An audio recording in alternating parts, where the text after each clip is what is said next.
Hey, how's everybody doing? Hope you're having a fantastic day. It is Tuesday, February 11th, and this is my last stream this week because, as few of you know, I'll be heading out of state tomorrow, and I'll be out the rest of the week doing some important activities out of state. So enjoy it while it lasts, guys. Make sure you like the stream. Make sure you share the stream. Make sure you do all that stuff. And we're waiting for Hassan right now. We have no idea where Hassan is. Hassan will eventually be here. But today, we're going over a letter from Pope Francis. A lot of things we will be, supportive of or explain what's unclear. Other things we're going to be critical of. Because what you guys have to remember before we start, I guess I can yap about this a little bit before Hassan gets here, is that there is a unique middle ground that the Pope has when it comes to issues of political issues. Because with political issues, they kind of have a twofold aspect. Obviously, political judgments are necessarily prudential. So political judgments are not like a speculative moral principle that one puts forward. So when the Pope declares certain matters of morals, obviously that teaching is within the scope of his primary object. But there can be also, within matters of morals, there can be particular individual concrete circumstances that enter into the fray when it comes to making a judgment. So we know, and there's like an example which is classically given from moral theology, which is we know by faith that a validly consecrated Eucharist is the body of Christ, but we don't know by faith that this bread is validly consecrated. So it's very difficult often to move, especially in political issues, from universal principles to concrete applications. So since there's a twofold aspect that this touches, we have to be very careful to distinguish when it comes to the teaching of our bishops or the teaching of the Roman pontiff between those elements of their teaching that are matters of principle, and these are binding as matters of teaching. These are matters of morals. And then also matters of application of those principles. So, for example, one could hold everything that Pope Francis says is a matter of principle when it comes to the treatment of migrants and say, well, I think he's incorrect in accusing whatever's going on in America as meeting these qualifications for being immoral behavior. So you have to be very careful here. And it's not a matter of, you have to be careful. It's not a matter of respecting and listening to and properly interpreting the Pope to treat him like the Oracle of Delphi and pretend like he has just sort of a unique understanding of local circumstances. He's not an expert on the situation present in the United States. He's not an expert on whatever's going on in the concrete circumstances of the immigration process or the concrete circumstances in many of the South and Central American countries. Like, that's not a point of particular expertise. So we have to take that into account when we're interpreting his teachings. But we're still obviously faithful to his teachings, even when we're taking these into account. And in fact, it is the proper way to read papal documents to always take this into account. Okay, how are you doing, Hassan? I'm doing okay. I got a lot to do. Everybody, unrelated, but please pray for the Tavnet guys. Their first, the first like serious, well-designed catechesis cycle is starting on the 16th. So this coming Sunday. But yeah, that's why I'm so overworked. But yeah, Yeah, we're deporting you to India, Hassan. so true, so true. Yeah, so our first act of the stream, just so you guys don't think that I'm a liberal show, we're deporting Hassan, okay? Yeah, real. We're sending him back, mass deportations of Hassan back to his home country. But anyways, what I wanted to do is I wanted to go over some preceding documents, especially we got some quotes from Pius XII and other places because we want to properly distinguish a few different categories of people. Because obviously we can't treat somebody who is a refugee in the same way as we would treat somebody who's a migrant. And a refugee and a migrant, they actually have distinct rights, and the country which is receiving them have distinct obligations. So we need to be very careful not to just shove all these people together in one category and pretend like we're all treating unequivocally the same issue. So when it comes to a refugee is somebody who is fleeing a certain situation in their home country that is putting them in danger. This could be economically. So let's say there's a famine of some sort going on. This could be through certain war.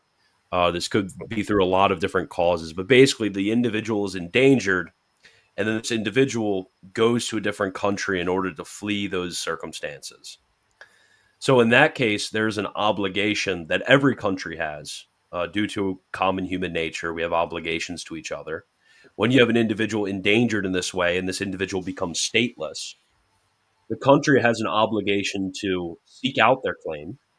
The country can, look at the area that they claim to be from, verify that this area actually has these claimed difficulties, and then they can either, on the one hand, if they discern that their application is somehow bad, they're actually not coming from a place where they're going to starve. Like, let's say somebody comes from, a random Central American country that's generally prosperous, and there's not major famine or starvation. They're claiming to be economic migrants. Obviously, if we see that they're migrants because they're ordinarily wealthy, they're doing fine for themselves. They're not in danger of starvation or extreme poverty or anything like that. Obviously, if we look through that situation, we would say we would have the option ensuring that we get them back to their countries and saying, hey, you're not allowed to do this. Uh, This is the I'll case turn it of off, guys. Sorry. migration. Oh, are they really annoyed by you? Yeah. Yeah. But in the other case, so that's sort of the first case that we can, because a lot of people think about deportation and throw in a bunch of different categories in deportation. But that would be the first instance of how somewhat Americans think about deportation. The church talks about this when I'm going to bring forward a few documents. They're going to mention this first form. That obviously is completely fine. But on the other hand, maybe they're discerning their case and they see, well, actually, they do come from an area where they have a valid claim of being a refugee. In this way, we actually have an obligation to properly care for these people. So we could do a few things that would be within the bounds of Catholic moral theology. I mean, on the one hand, you could take them and send them to a place where they would be safe outside of the United States. Like, let's say they're from Nicaragua and it's really bad there, and then we said, okay, well, we're not going to let you in America, but we'll sort of bring you to a certain place in Mexico. Let's say that is safe and that you're not going to be under whatever dangers you have in your home area. We could do that, or, I mean, we could bring them into the United States, and that's the way in which we care for them. But the ultimate goal is what is called repatriation. Is it repatriation? Is that how you pronounce it? Pretty sure. Yeah. Yeah, repatriation is the ultimate goal. Repatriation basically means we fix the problem in their homeland. So let's say there's an economic crisis. We fix the economic crisis. Or let's say there's a crisis of political legitimacy. We fix the problem of political legitimacy. Or there's a war. We stop the war. There could be a lot of different instances that they mentioned, but the goal is we want to get these people and temporarily house them, maybe through a refugee camp, maybe through some other means. And we take these people who are temporarily housing and we fix the problem back home, and then we send them back. That's called repatriation. So right now we have two forms of what a lot of people would just call deportation. We have these two forms that are okay. And then we have one form of obligation that we already mentioned. So that's when it comes to refugees. Now there's another instance when it comes to migrants. Migrants are different from refugees insofar as they are moving not due to some sort of immediate danger, but just sort of a general desire for prosperity.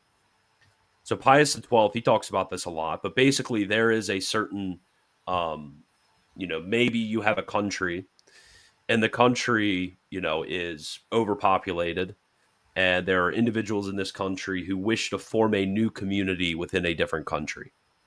And there's other countries who have the resources. So notice it's important is that the country receiving has to have the resources, and they agree to this migration, and they allocate properly the resources. Although my daughter's crying, they allocate properly the resources, and they're able to bring these people in order to tend the land that they have. Okay. Now that would be a form of proper migration right there, and even the Pope will speak of Pius XII. The Pope will speak of a right of migration in this way, and he talks about overly nationalist attitudes that restrict the possibility of this sort of migration being negative. Okay, so that's migration in this way. So when Pope Francis is talking, we need to keep in mind that in many cases he's actually not interpreting these situations as being migration. He thinks that when it comes to migration, there obviously has to be. He talks about like orderly migration. He talks about how there has to be a consideration of whether one has the resources to receive these. He says that it has to be orderly and things like that. In a lot of cases, it seems like, at least from my interpretation, he's talking about people with genuine, immediate um, immediate crises that would place them more so in this refugee category. Is there anything that you wanted to say before I get into the particular texts? I would just add that there are a lot of people who, understandably, because their race is under attack, are wigging out and like getting very upset. You have to try and remember that even in this document, Pope Francis mentions in principle that there are two things to take into account: that none of this impedes the development of a policy regulating orderly and legal migration. And then, second, one must recognize the rights of nations to defend themselves and keep communities safe from those who have committed violent or serious crimes while in the country or prior to arrival. Both of these things have to be remembered. The second one is exactly what people are whatabouting about. So Yeah, the fact of the matter is, I think we're all going to agree here that Pope Francis has completely misunderstood what Donald Trump is doing or suggesting doing. yeah, And also, he clearly doesn't understand the real circumstances and procedures of immigration in America. That's very clear. To be yeah, fair, very few people seem to actually research that and understood it. But nonetheless, he doesn't know. He doesn't seem to know. He also doesn't seem to really know how it works in Europe, especially in the southern Mediterranean either. Southern European Mediterranean. Then you've got just to add to that, we obviously don't agree with his practical conclusions based upon this. The issue is that there are lots of people in our neck of the woods, in terms of the internet and in terms of our way of thinking, who actually like substantially the moral doctrine contained here and contained in the doctrine of previous popes and philosophers. That's actually the issue. Is that a lot of yeah, people, because the just to put it in very simply, the ethical doctrine of the church on political matters and economic matters is not easily accessible. First point. And second, not only is it not easily accessible, but when it's articulated, the people articulating it are usually gay and posting call constantly and even explaining good things in the way that makes them sound as bad as possible to us, right? Yeah. So, because of that, a bunch of people end up developing ideas about politics and philosophy entirely based upon negating the policies and opinions of our enemies, rather than based upon the actual teaching of the church and being guided by that. So Yeah, all I did also forget to mention something that you mentioned is the conditionality of migration. Because yeah, Pope Francis, he talks about this in the letter. So not only could you have the rejected refugee request, which I mentioned earlier, not only could you have repatriation, you can also have a conditionality of migration. So the conditionality of migration basically means these people have immigrated into your country and they have somehow you've either discovered that they are dangerous people from crimes committed in their home country, or they have committed crimes in your country, and because of this fact, you're sending them back to their home country as a punishment for this. Or it can be some sort of prudential decision that doesn't somehow endanger those people. You're not throwing them back to the wolves. Sort of, there's a I think Pope Francis, he mentions like sending people back to the ocean or like sending them back over the minefields. No, that yeah. was that Francis or was that Pius XII? That Can't was remember. Pius XII. That was Pius XII. Yeah, Pius XII. He mentions like you can't have people coming in as refugees and you send them back to a really bad situation. He's like if somebody they came over the border and you just send them back over like a minefield that you have at your border, and then they obviously they'll Yeah, die through the minefield. So yeah, there actually is that third type, which is you can deport on that basis. So all three of these are perfectly legitimate, and Pope Francis in previous magisterial documents, including to quite recently, have stated that these are legitimate. But the thing that you mentioned on refugee status and what Pope Francis thinks about refugee status, a lot of people kind of don't know how this works. A lot of the people who are coming into the United States, they aren't like sneaking over the border. Just breaking the law, sneaking over the border, whatever. Like that's not how it usually works. Rather, how it usually works is they will go to a what's called a port of entry. So they'll go and illegally fly on an airplane, or they'll go and cross over the border and go to a place where they know that there'll be certain U.S. officials, and they'll turn themselves in. And the reason that they turn themselves in is because they want to claim refugee status, because refugee status has certain benefits under international law. Now, this is a complete abuse of what it means to be a refugee, because if you're a refugee and you claim for economic reasons, that means if you go back to your place, you're going to starve and die. That's what refugee status means. Refugee status doesn't mean, oh no, like I'm back home and we weren't able to get nice shoes or whatever, and my brother had to wear shoes that were too small because my dad didn't make us enough money. Like that's not refugee status. That's just you come from a poor place. Refugee status is like you're gonna die if you go back.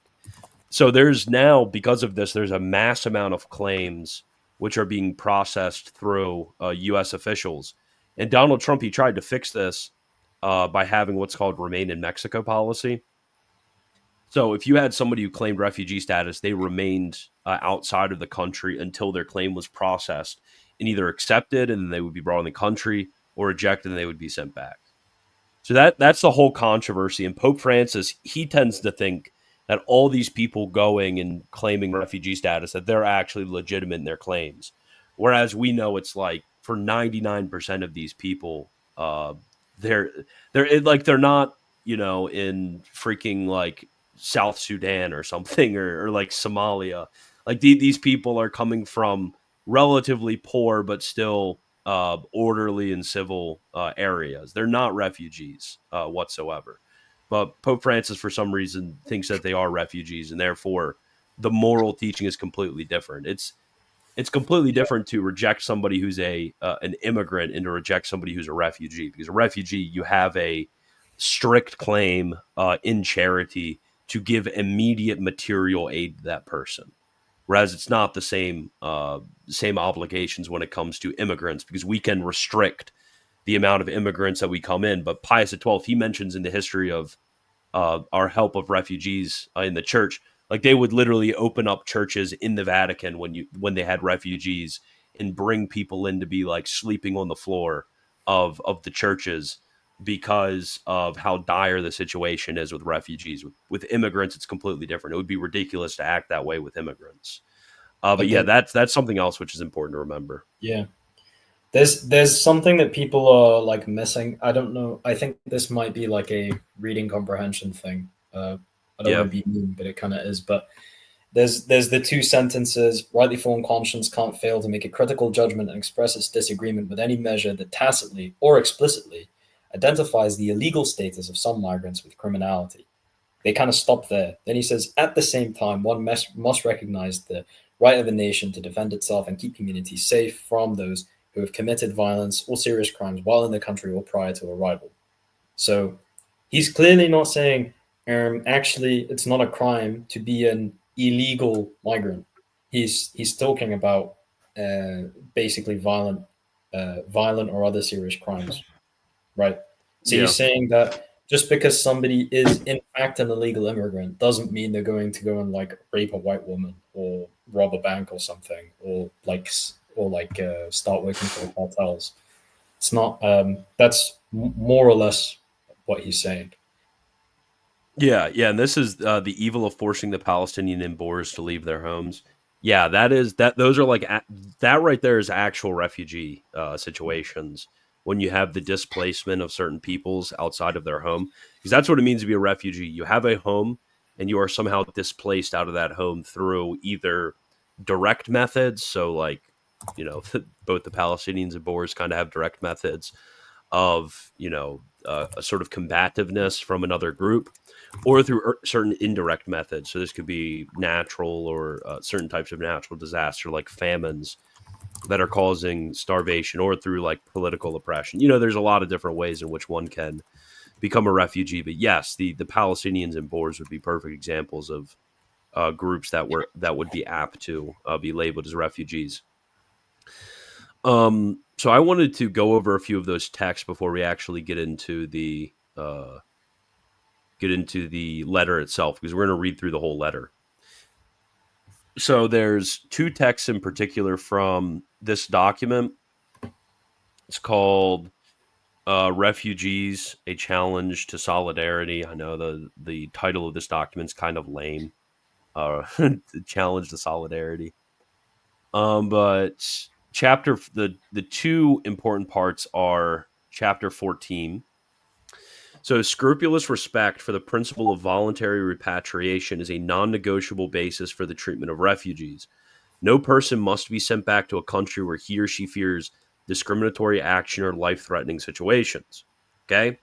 So, it's important to remember here, by voluntary repatriation, we're not saying, oh, if the person they just like being in America. America's pretty cool for them to be in. They like, they they're from the MENA region. They don't like following all those mean moral regulations of the Muslims, so they just like being in America. That's not what it's talking about. It's talking about is there a reasonable expectation that this person will somehow face the hardships which they left from. So that's what they mean. The repatriation has to be voluntary repatriation.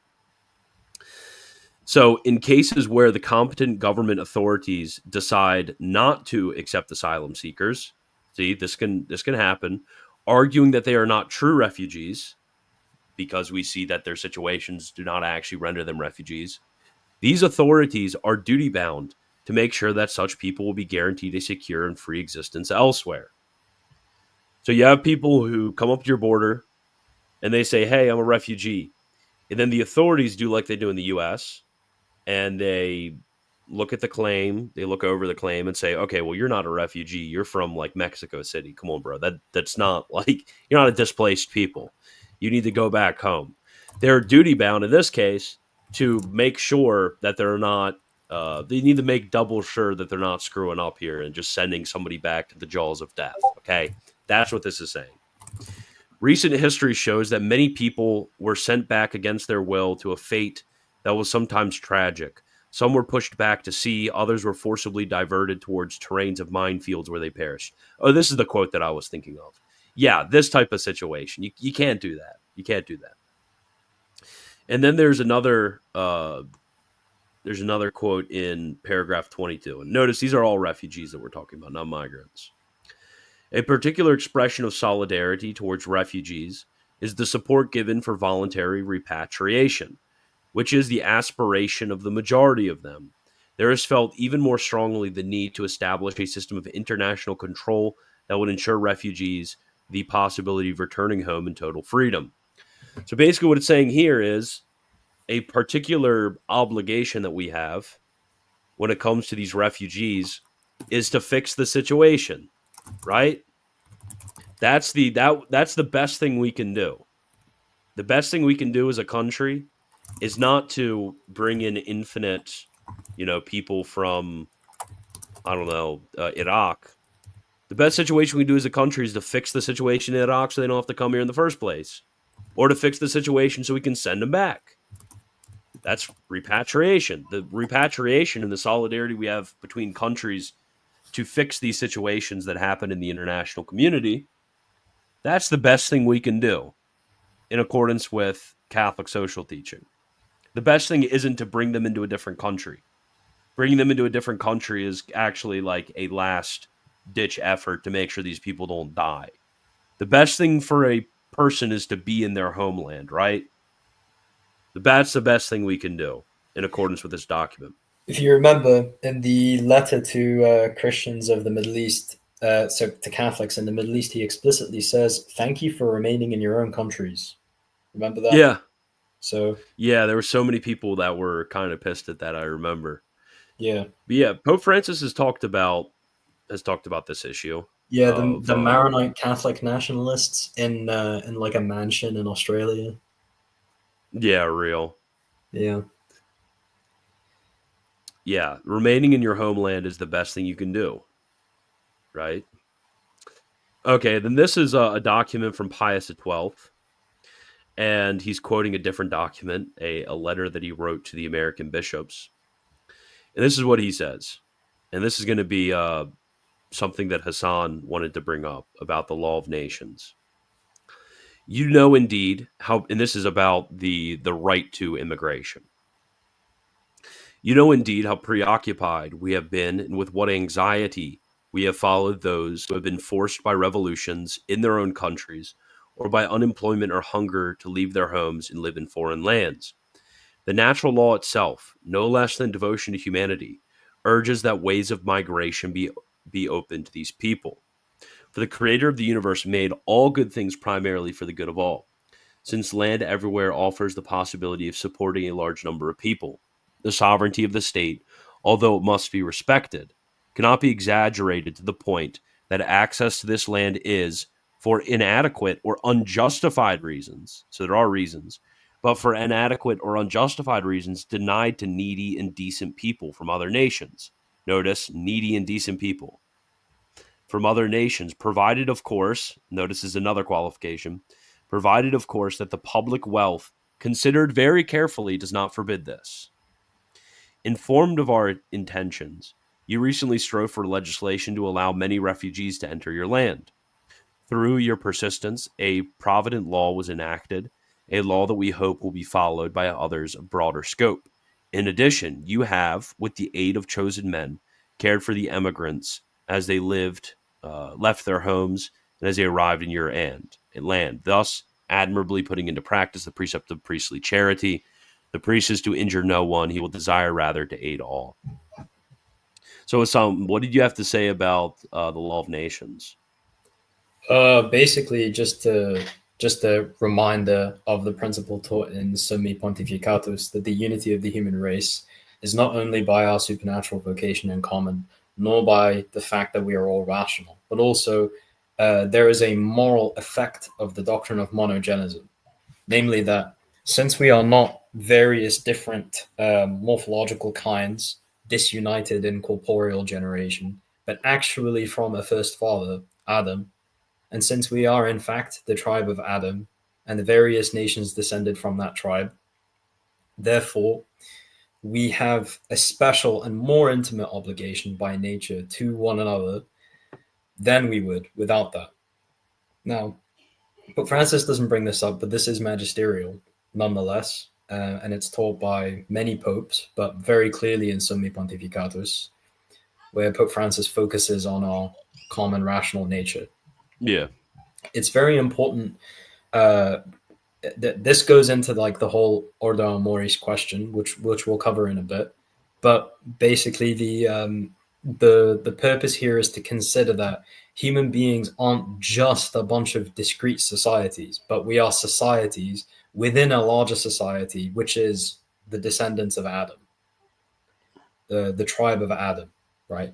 So we should consider that whoever is out there in the world is actually our brother, descended from the same father, not just created by a common God and invested with rationality by the same God, but actually our brothers, that we actually come from a common origin by generation. So this point leads to a deeper consideration then of the rights of human beings over one another and of people over foreign nations in cases where they're able to help them. It's important to consider this in analogy at the level of the individual.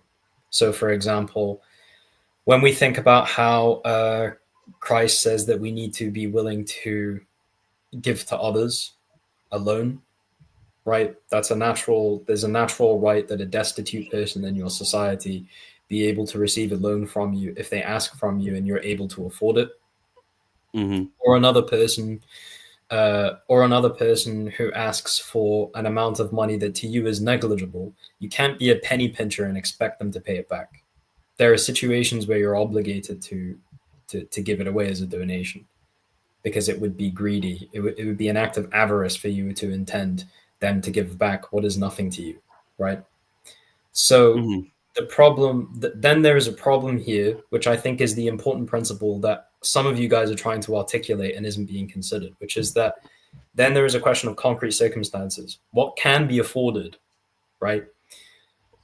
Some people, when they think about what can be afforded, is just whether the infrastructure is oversaturated, right? Other people are concerned about the destruction of culture, the loss of familial feeling among the native race or the stock population of a country, etc. And these are things to be valued.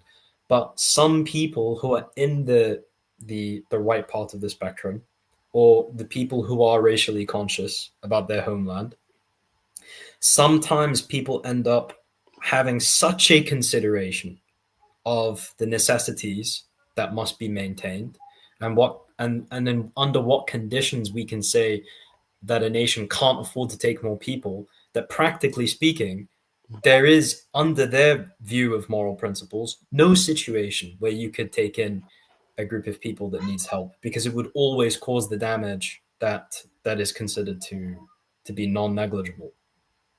And I think that's an issue. That's where we enter into the muddy territory of the substantial disagreement. Mm-hmm. Yeah, there's something that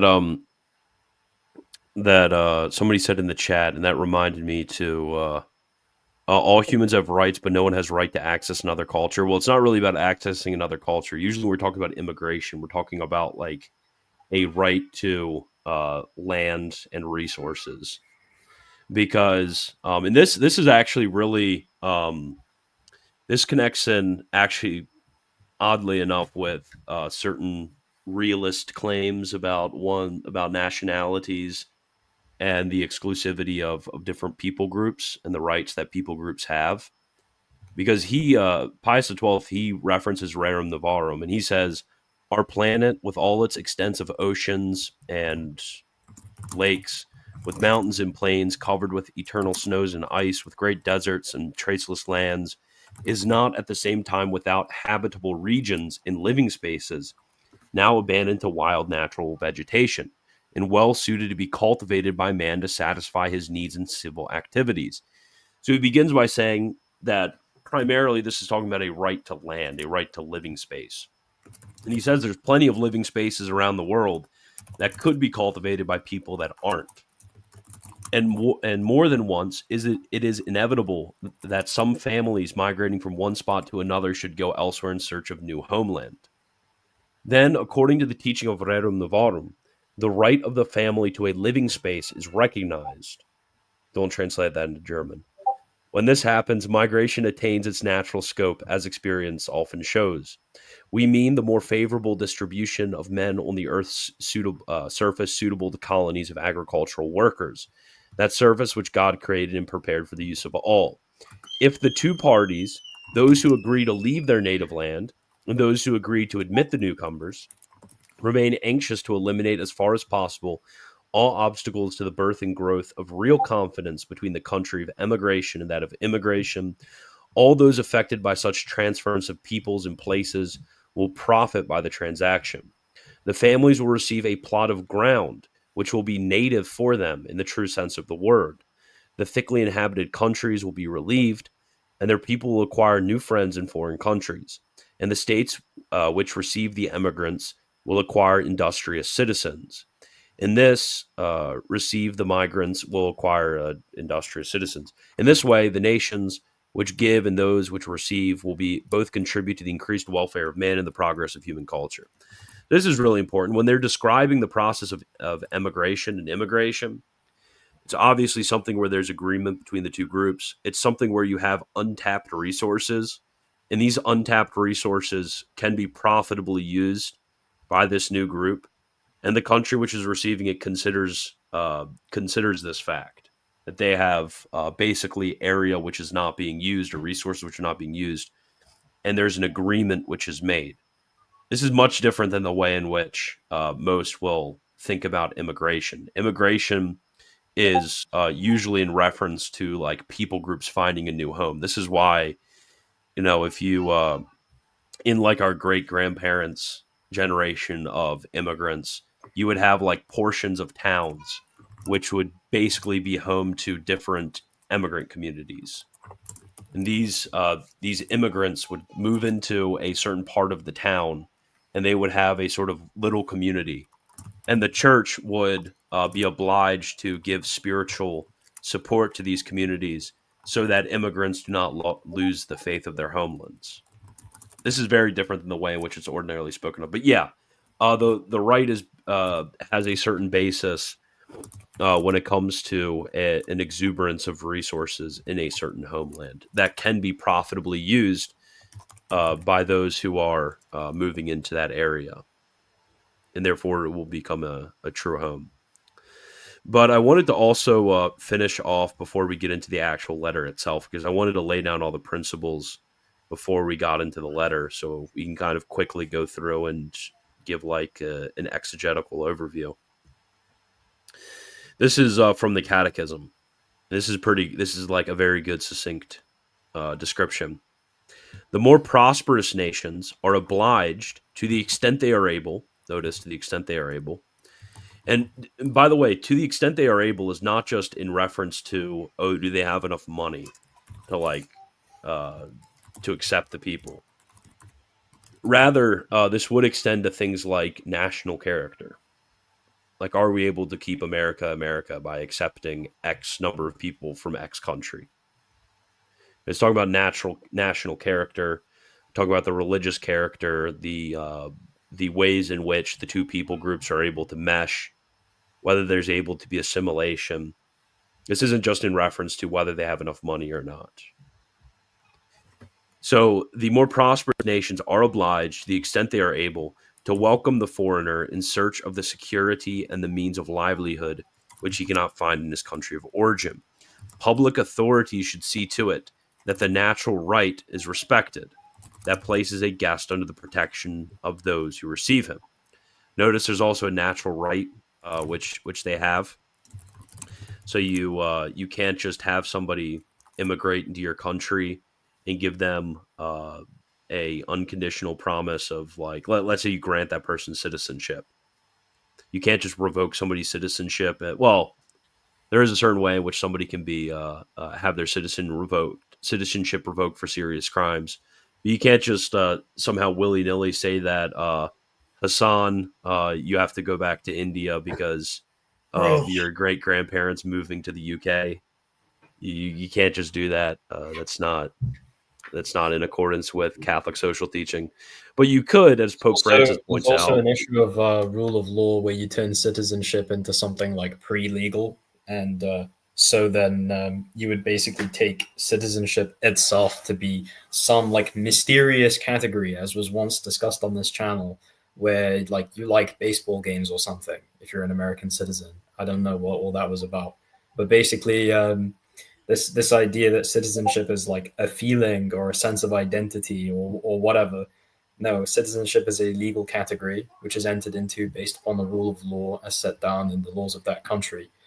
And you can't change the laws about how citizenship is obtained and then strip it from people who obtained it according to previous rules arbitrarily.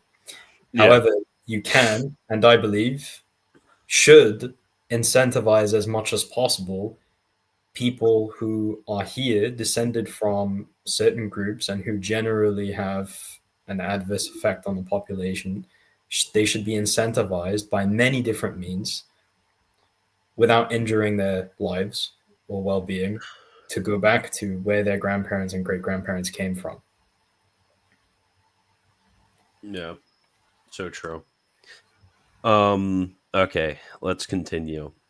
Political authorities, for the sake of the common good for which they are responsible, may make the exercise of the right to immigrate subject to various judicial conditions, especially with regard to the immigrant's duties towards their country of adoption. Immigrants are obliged to respect the gratitude, the material and spiritual heritage of the country that receives them, to obey its laws, and to assist in carrying civic burdens. So that's the magisterial background to the letter that we're about to read. So, with a lot of what's important here is we set forward principles. We set forward a lot of principles. Now, these principles don't exist somehow in isolation to the concrete circumstances in which these people actually find themselves. So, for example, a moderately wealthy individual from, let's say, Portugal, who is trying to come to the US and claiming refugee status, you can't just like say, oh, this person claims that they're a refugee, so turning them away is going to be somehow detrimental to them or somehow going to be against Catholic social teaching. No, we agree with the principle. We both agree if somebody's a refugee, then it is immoral to do X. Like we agree with the principle, but we're simply denying that this individual is a refugee, and you're affirming that that individual is a refugee. So we agree in matter of principle. We're disagreeing with matter of application. So depending on how you interpret the situation of all of these individuals coming from South and Central America, depending on how you interpret this, you could have some people who are claiming, oh, these are all refugees, and therefore we have an unconditional obligation to make sure these people have safe homes.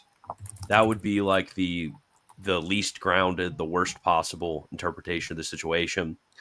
And you could have other individuals who say, well, there's some of them are actually genuine refugees, some of them are immigrants, and when it comes to these immigrants, the country has a right to its laws to regulate this immigration.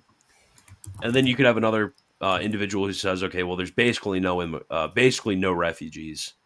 Almost all of these people are immigrants, and therefore we can treat them like immigrants. Which treating them like immigrants means that we can,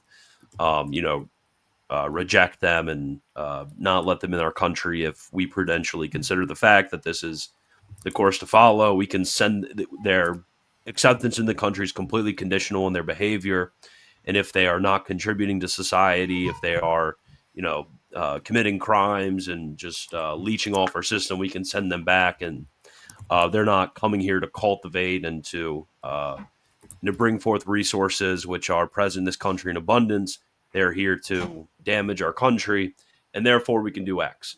Now, it just all depends on how you're interpreting these concrete circumstances. So a lot of our disagreements with Pope Francis are going to be not on the matter of principle. We agree with him on principle, and that's the way in which he binds us to accept his teaching. Rather, it's going to be a disagreement in terms of how he's actually phrasing this situation, right? So let's get into the letter itself, and we can go paragraph by paragraph, hoping this is not too bad. I actually think it's a little bit bad. I think he's like taking a almost like It's, TikTok, it's a lot bad. Oh yeah, yeah. It's basically like whatever that one liberal girl you went to high school with, whatever she thinks on her TikTok It's like page is happening to immigrants in America. That's what Pope Francis thinks is happening to they immigrants in they America. got they got some like girl who went to like a university on one of the coasts to go to Pope Francis. Say, Pope Francis, people in America are suffering. Brown people in America are suffering. He's gonna send them all home. Donald Trump went to my school and took the people from the school. They're raiding churches. They're dragging people from the altar. Yeah. Donald Trump said they're sending crazy people to our country. Please, please. That's basically like Pope Francis's news whatever cardinal or whatever assistant is in charge of giving him news basically gets his news, it seems like, from like the Instagram reel of a 23-year-old white woman. It's kind of bad actually. But anyways, let's get into it. Oh man, I need to sneeze. Oh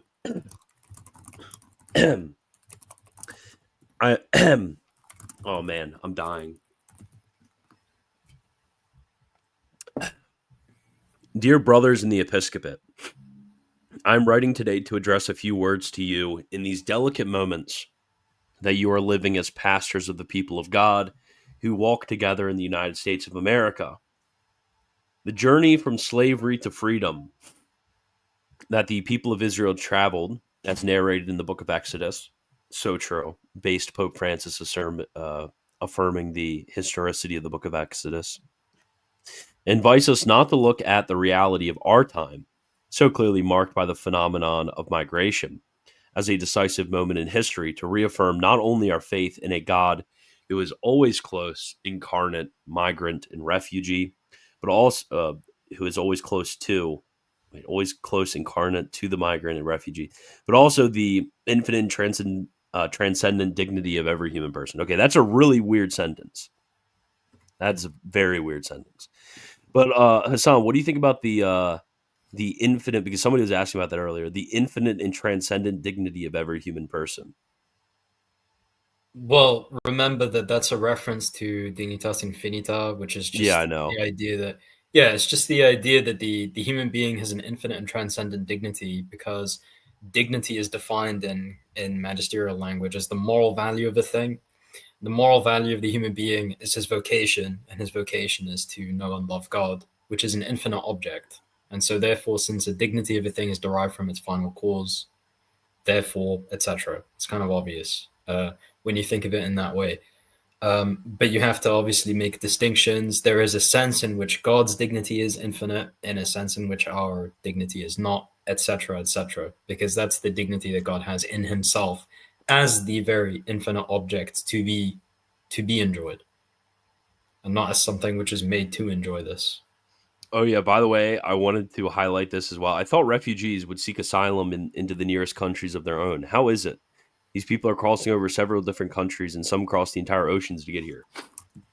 Yeah, what's supposed to happen is there's supposed to be refugee camps that are set up by the international community in locations near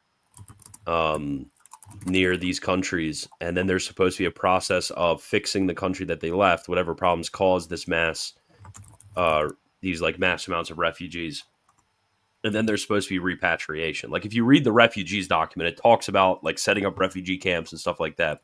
So if there are really these huge problems with asylum seekers from like Nicaragua, we should just set up refugee camps in Mexico to bring all these people in, right? That would be, if these were actual refugees, this is what the church and international community talk about when it comes to dealing with refugees. So yeah, that's actually quite interesting to bring up. It's like, there's like, we're not treating these individuals like refugees whatsoever. Why do we keep calling them refugees?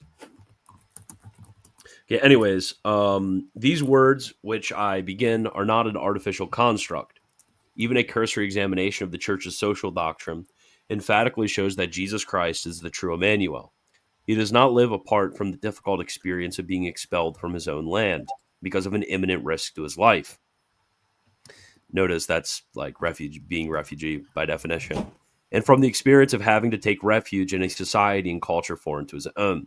The Son of God, in becoming man, also chose to live the drama of immigration. I like to recall, among other things, the words in which Pope Pius XII began his constitutional in the care of migrants, which is considered the Magna Carta of the Church's thinking on migration.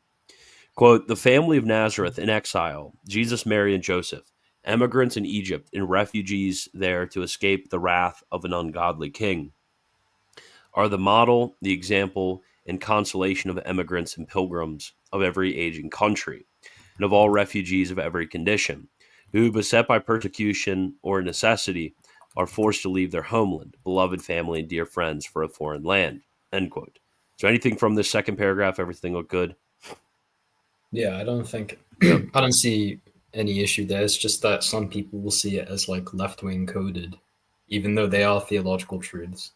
Some people will be upset by. Yeah, Pius XII was Yeah. left-wing coded, real. Yeah. Likewise, Jesus I mean, Christ, loving... I know a lot of right-wing people who read that text months ago and thought it was written by, and like didn't process it fully. Otherwise, they would have known, obviously, because it talks about Leo the 13th and whatever. But they read parts of it and they thought that it was written by a more recent pope. So Yeah, many such cases. yeah, Likewise, Jesus Christ, loving everyone with a universal love, educates us in the permanent recognition of the dignity of every human being without exception. Okay, that's fine. In fact, when we speak of infinite and transcendent dignity, we wish to emphasize that the most decisive value possessed by the human person surpasses and sustains every other juridical consideration that can be made to regulate life in society. Exactly. This is exactly correct. It's like the idea that the man was not made for the law was made for man. That's all that he's getting at right there. It's very good. Thus, all the Christian faithful and the people of God, the people of goodwill, are called upon to consider the legitimacy of norms and public policies in the light of the dignity of the person and his or her fundamental rights, not vice versa. This is very true. This is very correct. We can have unjust laws which violate the dignity of human persons. And these unjust laws are not to be respected because we must obey God rather than men, right? This is all pretty easy. So in principle, we agree with everything so far, right, Hassan? yeah, yep. Okay, now let's go into the fourth paragraph. I've followed closely the major crisis that is taking place in the United States with the initiation of a program of mass deportations. I want to know what he means by "I followed closely." Who's I've advising followed. him? He says What that did about he use everything, to? though. Pope Yeah. Francis says, I have followed closely to Well, like there's 20 some different things that conflicts. you can say he follows closely, like the situation in Gaza. He clearly does follow closely because he talks to the parish in Gaza every day, right? That's following closely. It's not following something closely to like talk to a bunch of really stupid, vapid white women who only know how to talk about how their own race should be destroyed. Yeah,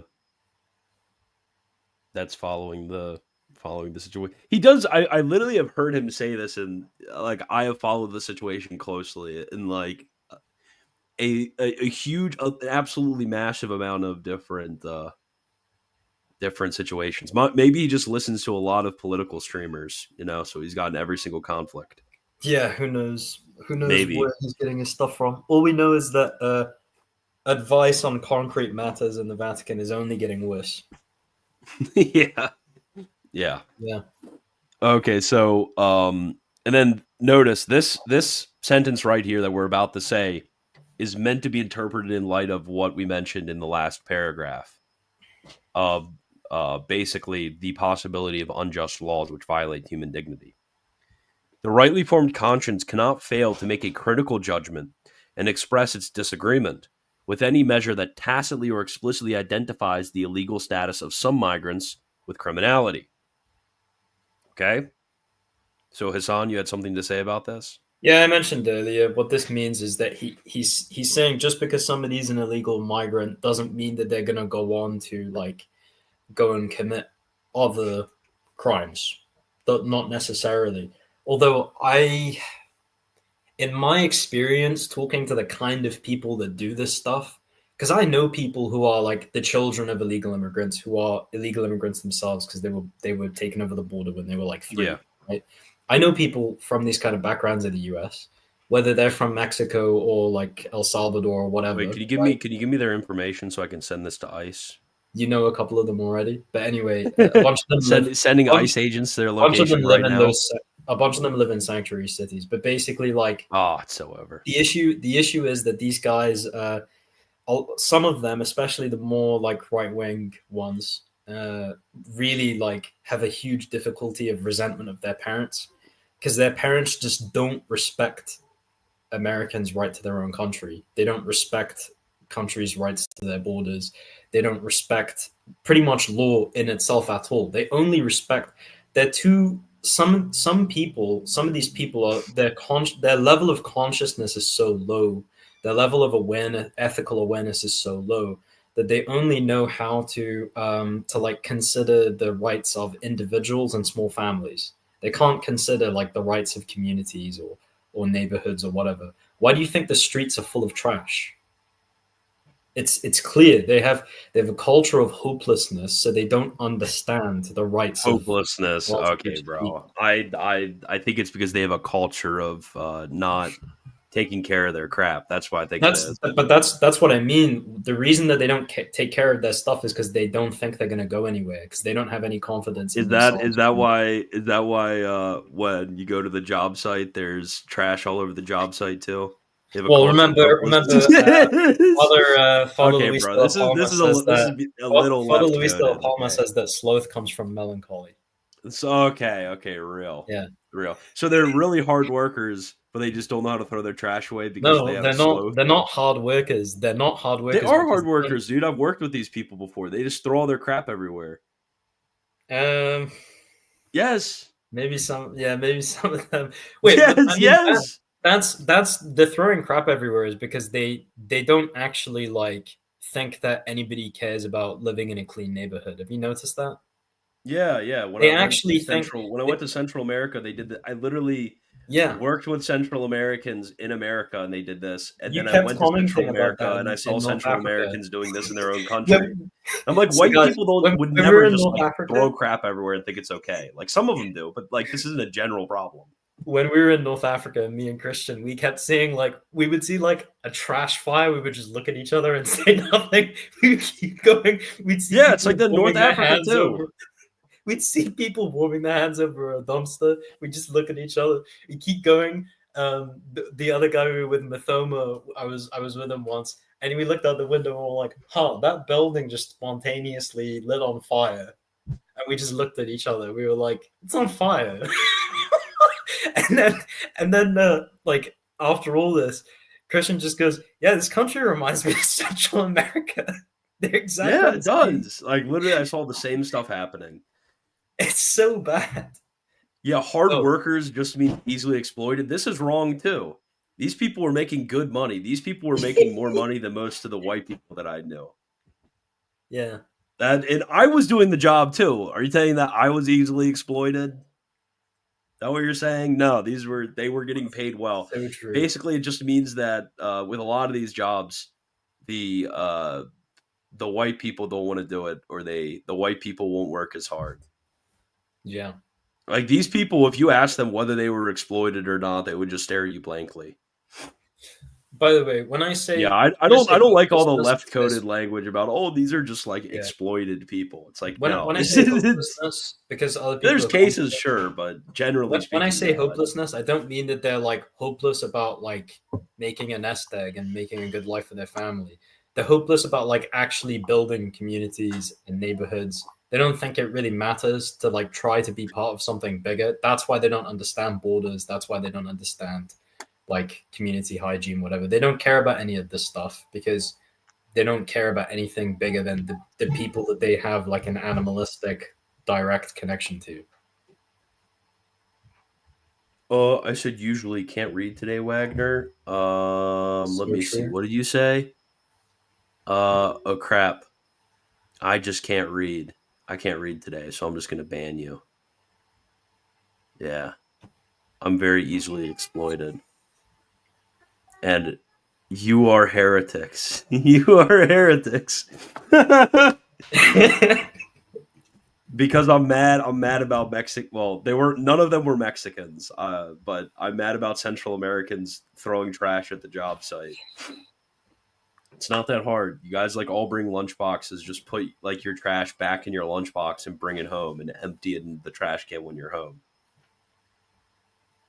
Okay. Anyways, this was like this was a long Mexicans are heretics. well, There's yeah. Criminal. Okay, so basically, at yeah. least the way in which I was interpreting this, there's like from what we saw in the latest paragraph, in paragraph 3, seems pretty clear that he's distinguishing between like two categories. You can have people that break the law and who aren't criminals, and you can have people who break the law and genuinely are criminals. And because of the fact that in many cases you have unjust laws that don't bind, simply breaking those laws do not make you criminal, i.e., like engaging in immoral activity. Or, as we see from the rest of the paragraph, usually he's imputing criminality to people who are like violent criminals or people who are engaging in certain behavior that would justify deportation. Yeah. I'm kind of getting sick and tired of the whole like race doesn't matter stuff from certain people in here. Okay. We can't. I don't think we can talk. We can't drop this truth, Duke. Yeah. No, I mean race doesn't matter as in not like that stuff. I'm talking about people being like, oh, race doesn't matter in terms of there being any positive role or value of race and racial community.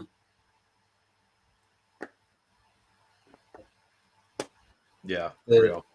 in many of the documents we're talking about, they explicitly name race as one of the goods that's supposed to be defended through migration Yeah. policy. They'll talk about like. I mean, that seems like the whole supposition behind different like extended family. Like when they're describing immigration, they're talking about extended families being brought into areas with resources and assuming that these are remaining as like distinct people groups within that other country, and that there's like a sort of an exchange of goods that happens in this immigration that retains the distinctiveness of each group. Dude, you're just throwing words out there right now. It's just a little concerning to see the Pope say that doing something illegal is not criminal. Like this is obvious. You can do things that are illegal that are not criminal. Yeah, but it's clear that when he It's says just that their against common doctrine sense, is, as say Lagrange may describe it. yeah, Did you just use the word common sense and think that Garrigou Lagrange invented this? that's weird. I When he mean, talks about when common they sense, he say means something very particular. when he says criminal, he's clearly referring to what he says in the next sentence about serious or violent crimes. Yeah. At the same time, one must recognize the right of a nation to defend itself, so true, and keep communities safe from those who have committed violent or serious crimes while in the country or prior to arrival. So, like, a bunch of people were saying, like, oh, Pope Francis, he doesn't care about, like, all of the North Africans, ravaging X country. It's like, no, Pope Francis says that they should take the liberty to uh, get rid of all of the dangerous people. You say that they have a positive right to do this, and right means that they also have an obligation to engage in this practice. So, not deporting, such as what the previous administration did, not deporting individuals who are criminals is actually something which is against the obligations that a country has to its people. That said, notice that said, the act of deporting people who in many cases have left their own land for reasons of extreme poverty, insecurity, exploitation, persecution, or serious deterioration of the environment damages the dignity of many men and women and of entire families and places them in a state of particular vulnerability and defenselessness. So I don't know how anybody could generally agree with Catholic social teaching with what we have just said before with from the other documents and disagree with what he said here. I mean, the question is, how many of these people are there actually in the United States? How many people are actually, left because of extreme poverty, insecurity, exploitation, persecution, or serious deterioration of the environment? How many people are there who we would send back and they would be put in dangerous situations and they would be placed in vulnerable, in a state of particular vulnerability and defenselessness? Honestly, I think it's a minority of people. But Pope Francis apparently thinks that it's actually like the default position, which I think he's wrong about. Right? Do you agree with that, Hassan? Yeah. Okay, good. So let's move on to the fifth paragraph. This is not a minor issue. An authentic rule of law is verified precisely in the dignified treatment that all people deserve, especially the poorest and most marginalized. So true. The true common good is promoted when society and government, with creativity and strict respect for the rights of all, as I've affirmed on numerous occasions, welcomes, protects, promotes, and integrates the most fragile, unprotected, and vulnerable. This does not impede the development of a policy that regulates orderly and legal migration. Okay? So, because of this fact, because we have these extraordinary cases, that doesn't mean that we're not able to actually have a policy that regulates migration. However, this development cannot come about through the privilege of some and the sacrifice of others. What is built on the basis of force and not on the truth about the equal dignity of every human being begins badly and will end badly. Is there anything in this paragraph that you found problematic or needing to be explained? No. Okay. Now the sixth paragraph. This is where you're going to have to go back to Fratelli Tutti. Christians, and this was the controversial one that a lot of people had a problem with. And I think that if you're going to have a problem with any section of this letter, it would probably be this one. It's going to be the people who actually know something about Catholic theology that are going to take some issues with this one. Yeah. Christians know very well that it is only by affirming the infinite dignity of all that our identity as persons and as communities reaches its maturity. Christian love is not a concentric expansion of interests that little by little extend to other persons and groups.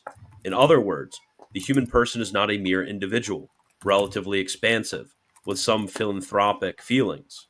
The human person is a subject with dignity, who, through the constitutive relationship with all, especially with the poorest, can gradually mature in his identity and vocation.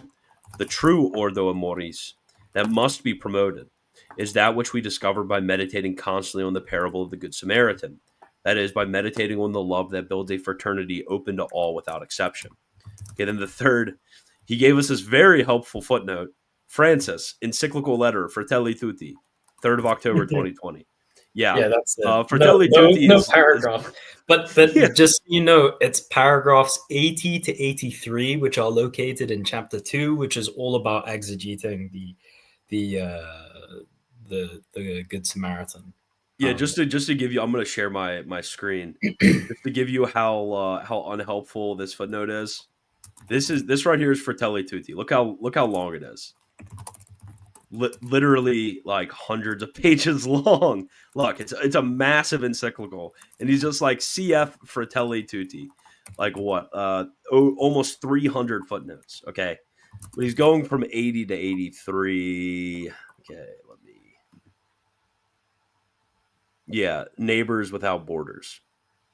So, Hassan, do you want to explain this? Is this somehow against the traditional teaching of the theologians on the Ordo amoris? Yeah, so basically the Ordo amoris, usually it's called sometimes called the Order of Charity. Basically, it runs through both in corporeal and spiritual goods. What's the priority of objects of your love, right? So first, obviously, love God first, which entails love your own spiritual goods first, because you are obligated to care for your salvation, for your closeness to God before anything else. So you can never give up your state of grace for the sake of anybody's corporeal goods or even anybody else's spiritual goods. So, for example, you can baptize a baby and then kill them so that they go to heaven for sure. Yeah. Right? You can't do that. That's one example. So Pope Francis is saying something that sounds very weird about the Ordo Amoris here because he's placing in front of your near relations and your wife and your children, which is usually how things are done. Basically, he's placing like random strangers who happen to come into your path as those who are proximate in the Ordo Amoris. But if you consider what our tradition teaches about this parable and what Christ himself teaches about this parable and what the Holy Father shows in Fratelli Tutti about the context of this parable and the idea of the Samaritan inside of the Bible, like one place where Christ is accused of being a Samaritan and another place where he, as a Jew, condescends to help a Samaritan, despite the fact that they were viewed as filthy people because of the practice of idolatry among many of them and their heresies. Basically, the aim here is that whenever you come across a random person who God places into your proximity and is destitute, all of a sudden this person's well-being becomes the priority in that moment, without of course detriment to what he mentions above, the actual needs of your people, the actual needs of your family, etc. So let's think about it like this.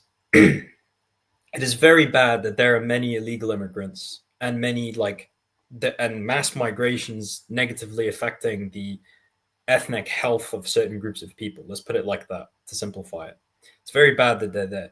But since they are there, since they have been placed in front of you, you have a special obligation to preach the gospel to them, which you could not have done if they were back in their own countries. For example, that's one way of putting it. So this is one thing to take into account. Yes, he's counter signaling J.D. Vance, but he's counter signaling J.D. Vance by referring back to the coverage of the Good Samaritan parable in his own book Fratelli Tutti, and that's the meaning he gives to it there. So that's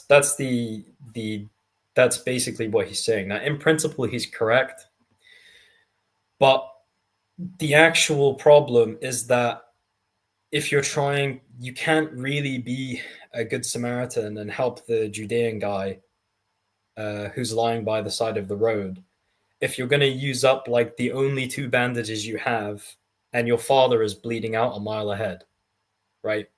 You can't do that.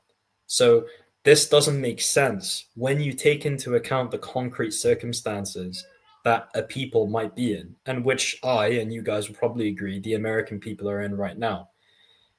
Americans can't afford to do what the Pope thinks that they should be doing because the concrete circumstances aren't what he's saying that they are. Yeah, this is like a thing with foreigners that I've noticed. A lot of non-Americans basically think that Americans are like all super rich, and I'm sure the Pope thinks that Americans have like a lot more material resources in a general way than they actually do. Oh man, you're getting destroyed in the comments. This is Fiducia Supplicans level of cope. This is cope. But we have to, you guys, at least if you're going to say like, oh, this is dumb, like Pope Francis Justinus, actually by the way, denies the Ordo Amoris. Justinus thinks that the Pope actually knows the real concrete circumstances and that he's doing this on purpose because he like hates the white race and wants to destroy them. So you don't really need to. Okay.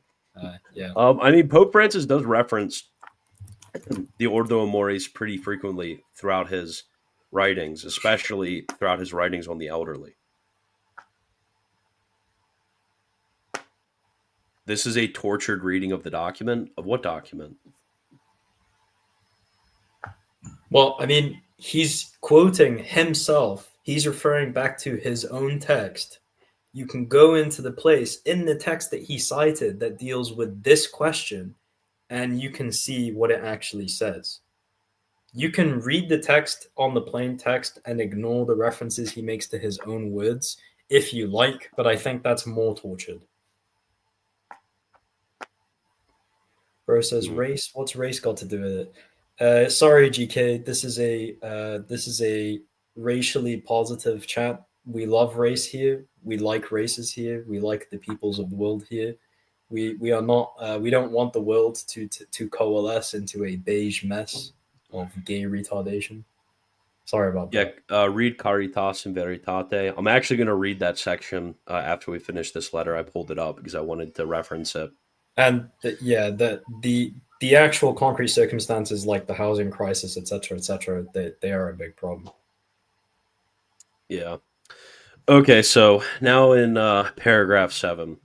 But worrying about personal, community, or national identity apart from these considerations easily introduces an ideological criterion that distorts social life and imposes the will of the strongest as the criterion of truth.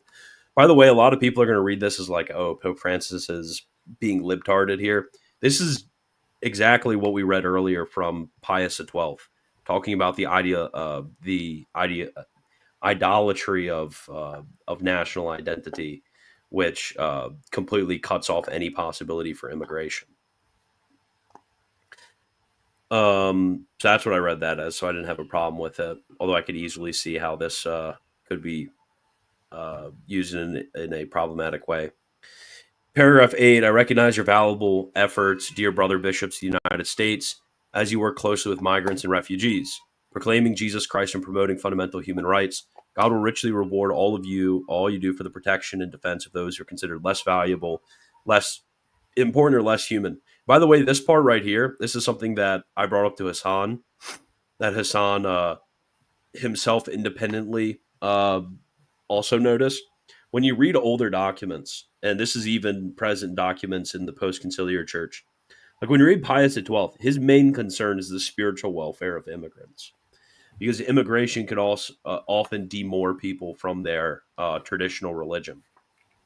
So he speaks of this mostly in terms of Italian immigrants to the United States, but also he talks about this in terms of like Eastern Catholic immigrants to other countries.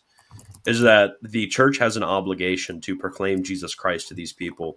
The church has an obligation to ensure that these individuals do not leave their spiritual heritage, they do not leave the Catholic faith upon their immigration to a new country.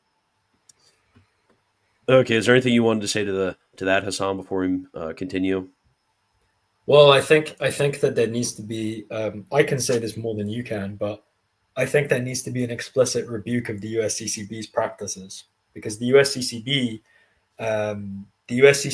accepts and requests so much money to help illegal immigrants, so much money, and a fraction of the amount that they get, if they applied it in some of the places where the USCCB is quite powerful, could change the homelessness situation for citizens and people of the stock populations, Black and white Americans, enormously.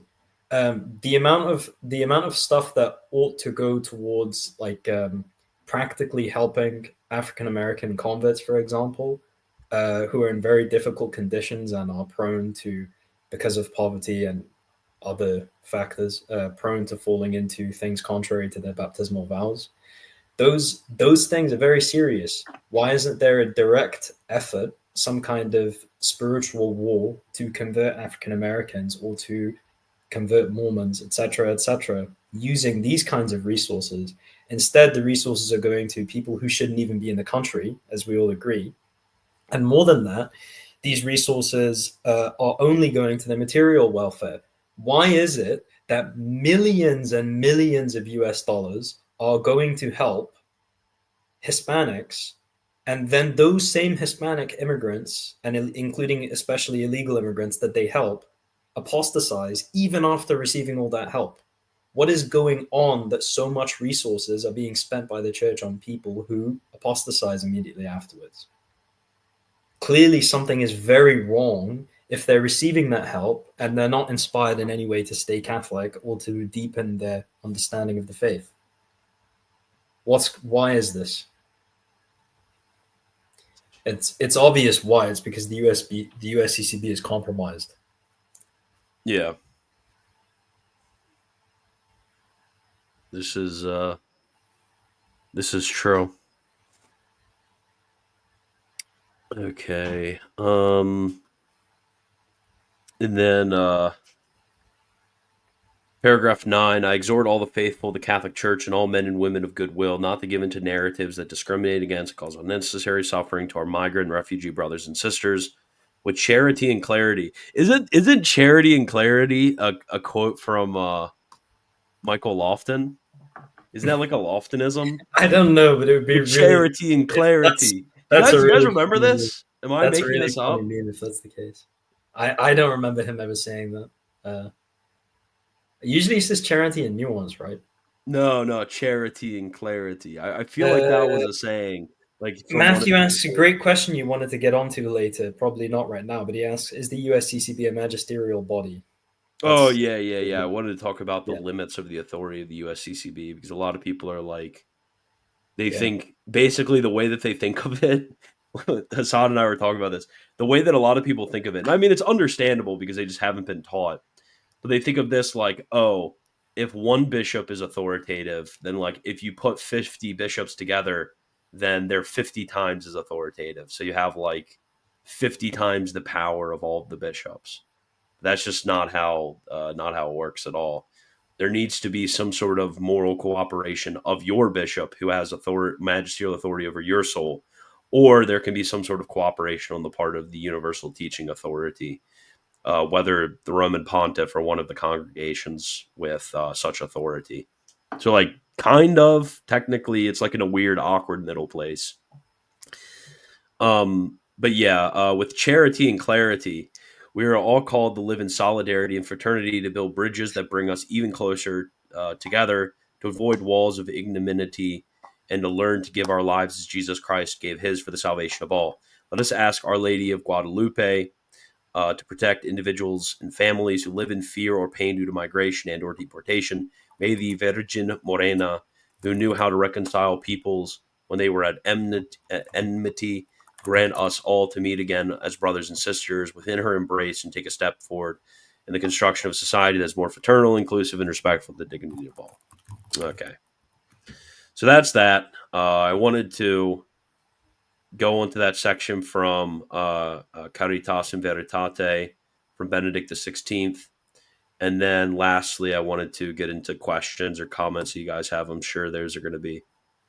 Okay. Here it is. Vatican Glue, Michael Lofton parody. Christian Mario has the lyrics Charity and Clarity. let's go.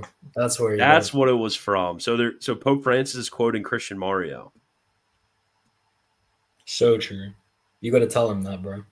I will tell him that. I'll text him when I'm done. Okay, so 62. Another aspect of integral human development that is worthy of attention is the phenomenon of migration. This is a striking phenomenon because of the sheer numbers of people involved, the social, economic, political, culture, and religious problems it raises, and the dramatic challenges it poses to nations and the international community. We can say that we are facing a social phenomenon of epoch making proportions that requires bold, forward looking policies of international cooperation if it is to be handled effectively. Such policies should be set out from close collaboration between the migrants' countries of origins and their countries of destination. It should be accompanied by adequate international norms, able to coordinate different legislative systems with a view of safeguarding the needs and rights of individual migrants and their families, and at the same time, those of host countries. Okay? So there's certain needs and rights that host countries have, and these needs and rights need to be safeguarded by law.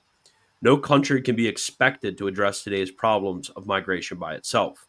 We're all witnesses of the burden of suffering, the dislocation and aspirations that accompany the flow of migrants. The phenomenon, as everybody knows, is difficult to manage.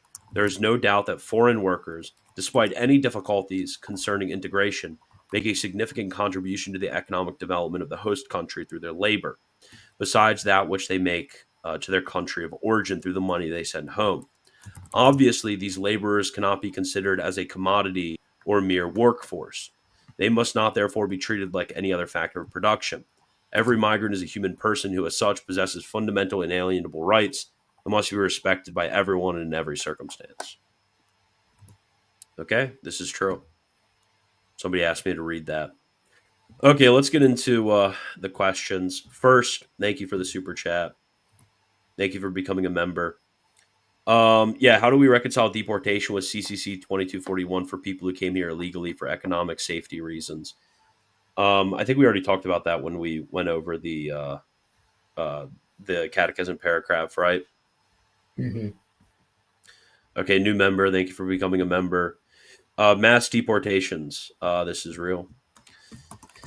Some liberals will use Jesus' example of the poor woman giving her only coin to the temple to argue that we shouldn't have a problem even donating all of our money and putting our families out on the street. What is the actual principle behind this? Well, with the old woman, the poor woman giving her only coin, I think specifically she is said to be a widow in the gospel account, right, Hassan? Yeah. Also, the idea isn't that she wasn't like putting her kids out on the street. She was an old widow in the Yeah, story. yeah, So yeah, exactly. yeah. Yeah, she wasn't. I mean, there's no violation for somebody to like. There's examples of I don't know, like Saint Pius X when he was Patriarch of Venice, giving away all of the money that he gained to the poor. And there's many examples of like Saint Ambrose giving all of the uh, so like selling the sacred vessels and giving all the money of the diocese for the bringing back of certain captives for the buying of captives. Like when it's your own good, which is on the line and such, then that's fine. But there are obviously obligations that we have to our own household, to the sustenance of our household, that would be contravened by such a principle.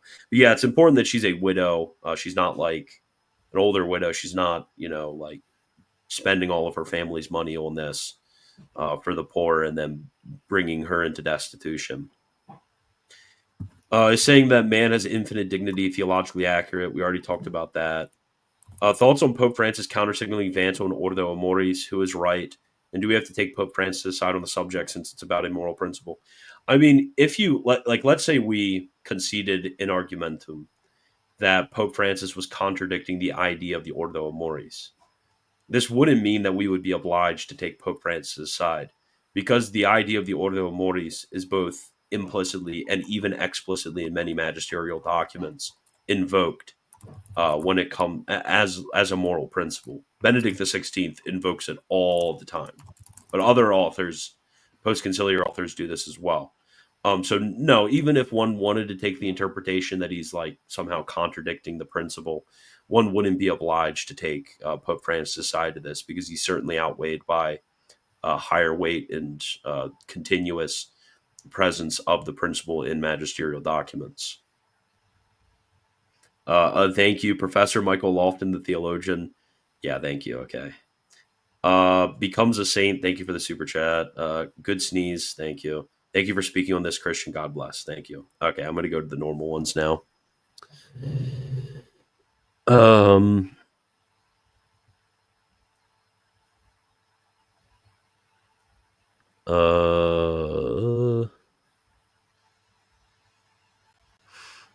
What pre-conciliar documents are you talking about? I don't know. There's a whole bunch of them, but the main one is Exul Familia Nazaretana. But there's like a huge history of doctrine on this point.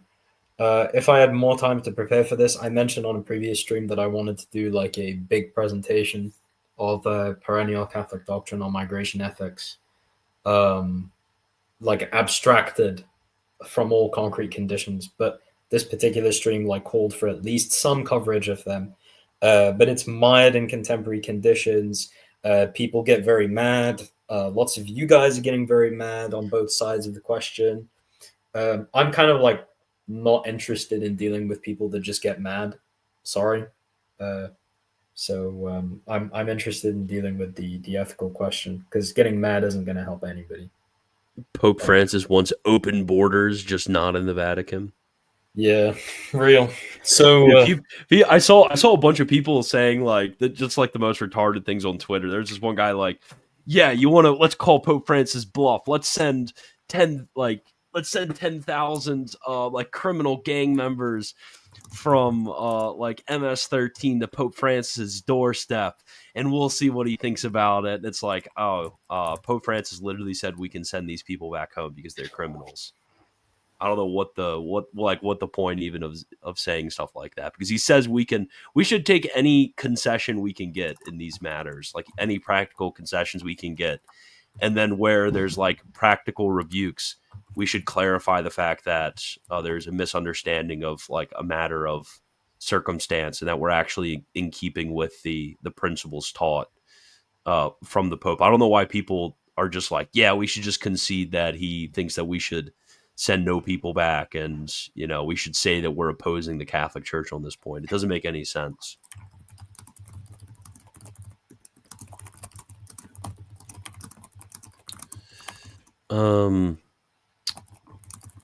Okay. Why is there seemingly so little discussion on how many migrants are sinfully neglecting the good of their home country by utterly abandoning it? This is also true as well. I'm trying to remember. I feel like one of the documents that I read actually did highlight this problem, but in like modern discourse, this is just like not highlighted at all.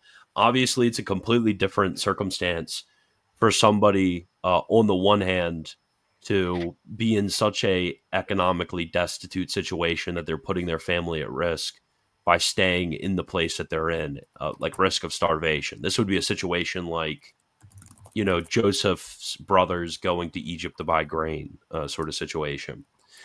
That is completely different than somebody who just has an underdeveloped country that they could stay in and that they could develop, but they just choose not to because they would rather have the wealth of a different country. Like those are two Mentioned completely different circumstances. mentioned this in passing earlier when we mentioned Pope Francis saying in the letter to Middle Eastern Catholics that he thanks them for remaining in their countries, right? Um, Yeah. Basically, just so you know, in the work Christian and I are involved in, we have to tell people almost daily to stay in their countries because Yeah. there are some people. I noticed this a long time ago, but I keep seeing it happen. A lot of the guys, a lot of the converts we meet have an almost eschatological vision of immigration to the West. They see Mm. stuff on the internet all the time, and they think that when they get into the West, everything's going to be good. But when you look at the average lives of people who go to the West from places like North Africa or Pakistan for university, it doesn't actually go that well afterwards. A lot of them drop out, and if they complete it, a lot of them end up flipping burgers or rotating kebabs. It's not it's not like a it's not a very good life for the vast majority of them. But they see these like North African influences in France and Belgium, and they think that that's like life over there, right? So there's this issue of like this temporalized like fulfillment of mankind's need for a spiritual promised land is really disturbing, and I keep seeing it. So that's one thing. But I wanted to answer what someone said about African Bishops W. If only you guys knew the If only you reality guys knew. down there. If If only only you you guys guys knew the knew. reality we deal with down there. So basically the on the issue of like fighting age men, for example, the situation of Syrians coming in from the refugee situations and Iraqis as well during the ISIS insurgency and afterwards. One thing that a lot of you guys miss is that several years passed after some of these people made it into physically safe places like the refugee camps in Lebanon and Turkey. Um, but once they made it into these refugee camps, they went 5, 6, 7 years, especially people from a middle class, well to do background, went 5, 6, 7 years with their children going from the ages of 10 to adulthood with no education. And so a lot of them would send a young man, many of whom did not start out as young men when their families made it into Turkey, right? Would send their older son to go to Europe to secure a citizenship so that he could try and get like a family reunion deal so that the kids wouldn't grow up in those circumstances, because those refugee camps were like crap holes. They were really, really bad places, the ones in the Middle East, right?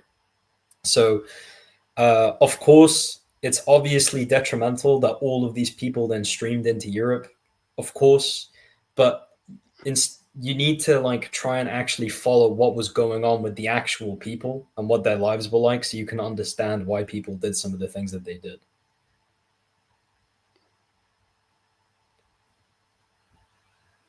Yeah. I know a lot of people from like Syrian refugee backgrounds.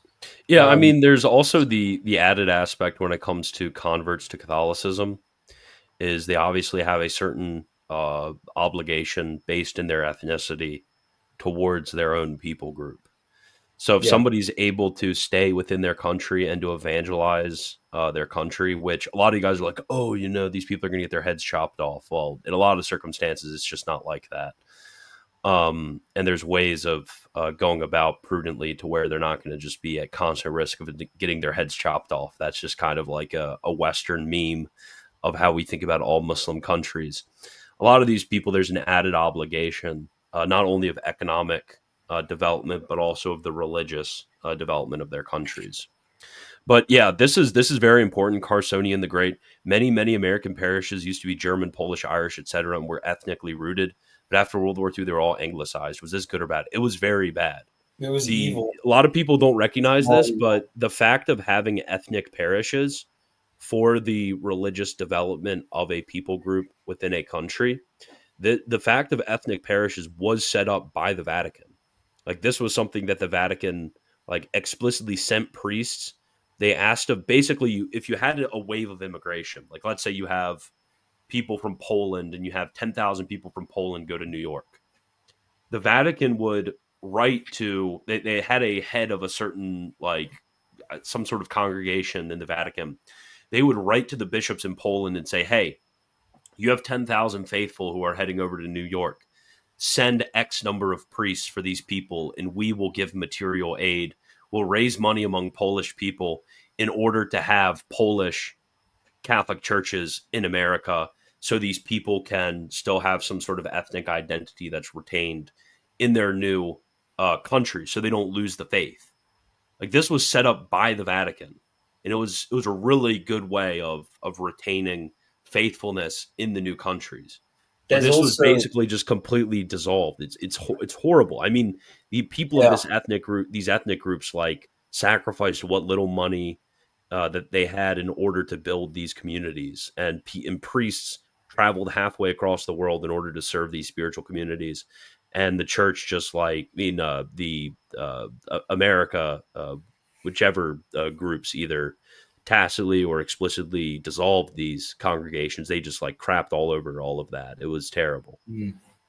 All right. So a couple of points here on ethnic parishes. First point is that assimilationism is wrong. It was condemned before the council and after the council. I've got a book somewhere about this. I need to find it, but there's several books that were written about papal teaching on proper integration versus assimilation. Very important to take into account. Thank you for banning that guy. He was terrible. Yeah. Um, yeah, there was, and also on ethnic parishes, there's a theological meaning of each people being able to refine and have elevated under the guidance of the church their culture in a worship context, both in terms of popular devotion and in terms of the liturgy and the intersection between those. And when ethnic groups don't have their own parishes, the fruitful development of that integration of the Christian religion with their culture can't be supervised. And either it goes haywire or it gets crushed. So then there's a problem of there's a problem of also of like you can consider these like small convert communities from ethnic minorities like African American Catholics outside of the big areas where there were always Black Catholics in America, like Louisiana. When you look at places like the Northeast, after white flight, they left behind some Black parishes. Those Black parishes are dwindling, and they were dwindling from quite a while ago because after 1965 and during and after the civil rights movement, the USCCB decided to completely 180 from an over-the-top racism to the complete opposite, and started to push this harsh racial integrationism in the communities, which made it impossible for these groups to develop an authentic Catholic sense of worship from within their own culture. Instead, if you look at the attempts at enculturation of African American worship culture in America today, it stinks. It's terrible, and I think anybody who is looking at it seriously with a real understanding of liturgy and of the Latin tradition is going to understand that it stinks. And it stinks because it's not being done under the real guidance of the magisterium with bishops who actually care about this, who care about cultivating an authentically Catholic ethnic minority worship culture. And so these people are not able to refine or have elevated in order to put upon the altar and sacrifice to God their history and their experience.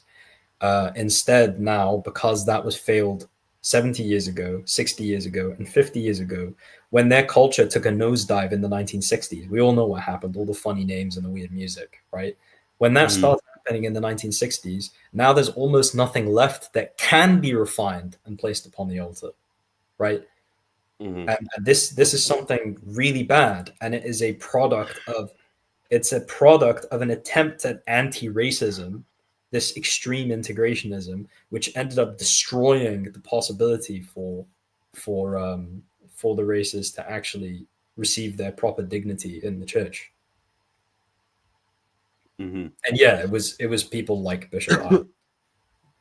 Yeah, this is just terrible. Then why do some Catholic Answers types celebrate the fact that the Catholic churches overcame ethnic churches and mean to dunk on the orthos? Yeah, that's actually just terrible. Somebody's asking, this is very interesting. Somebody's asking about domestic immigration. I don't even think that would really like count, like moving from the countryside to the city, or like that would be the traditional way that it would occur. I don't know. I've never seen anything on this. People migrating from the interior to the coast because they want to be around other liberals. People migrating because they want to be able to get abortions more easily. People migrating from, how about people migrating from the coast to the interior because they want to get away from all of the coastal liberalism? Or how about the liberal Californians colonizing Texas? Stuff like that. Real. Yeah. So yeah, I don't really get this, Carlos. He said, so if I'm a Mexican, I'm assuming since your name is Carlos Franco, you're a Mexican.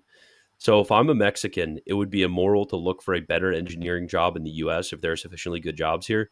You're asking about moving to an entire new country, like if you were, just choosing which college to go to. It's, dude, countries. don't you, like, you're a Mexican. I mean, you're from Mexico. Don't you have some sort of like affection or allegiance for your homeland? Like, I would never, ever, ever, unless it was like absolutely necessary, move outside of the United States permanently. Like, I just wouldn't do that because I'm American. Like, I have an Countries allegiance are to not my just like homeland. economic zones, right? They're more Yeah, than that's really economic. weird way of thinking about it. Like, oh, but if, like, would it be bad Yeah. if I did this? Like, I don't even know why this is like an option in your head. It doesn't make any Ooh. sense to me. I don't even How does it? understand this How are you mindset of people serving? moving to How America. are you serving the end of the sanctification of the temporal order in Mexico by doing that? True. Isn't that your vocation as a layman? I'd never leave Dixie no matter how bad it was. So true, King. So true. So true. Yeah. Me never leaving Dixie. Somebody's Yeah, asking for Christian this. migrate to North Dakota. That would be leaving Dixie. Actually, I was born in Dixie and I've always lived in Dixie. Okay, so Okay. Do you mind yeah, if I expats read? are not needy refugees. This is real. And then, what do you want to go I'm on? gonna carefully enunciate the titles of some of the texts on assimilationism, so our guy Michael can look them up in his own time. If that's okay. Okay. So the first one is JP2's message in 2004 for the World Day of Migrants and Refugees. Okay, it's no, it's 2005. My bad. 2005 World Day of Migrants and Refugees. John Paul II explicitly says assimilationist models. Assimilationist models are to be excluded. It is essential to exclude them. which tend to transform those who are different into their own copy. And then on the other hand, models of marginalization. Both of these are wrong. So genuine integration, to put it in older magisterial language, is about the brotherhood and cooperation of peoples within political structures. So if two peoples are native to a homeland, like African Americans and white Americans, they have an obligation to cooperate to the common end of the common good. They're still distinct, but it's like in a neighborhood, it's not right to pretend that there are no families and everybody can go into each other's homes and do whatever they want in them. There are real families, and there is value to the fact that there are families cooperating and not just a mass of individuals cooperating. In the same way, multiple ethnicities within a single state, multiple regions or federal regions of a single country ought to cooperate as brother peoples. So that's the language there. There's another text. This one is also John Paul II. I'm not going to explain them after this. I'm just going to name them for you, okay? So this is for the celebration of the World Day of Peace, a message of John Paul II, 1st January 2001.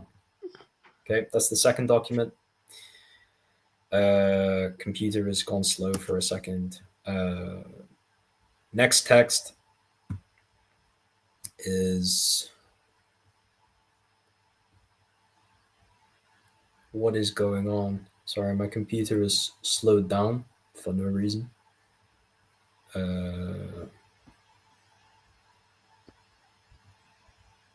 It's so over for Hassan cells.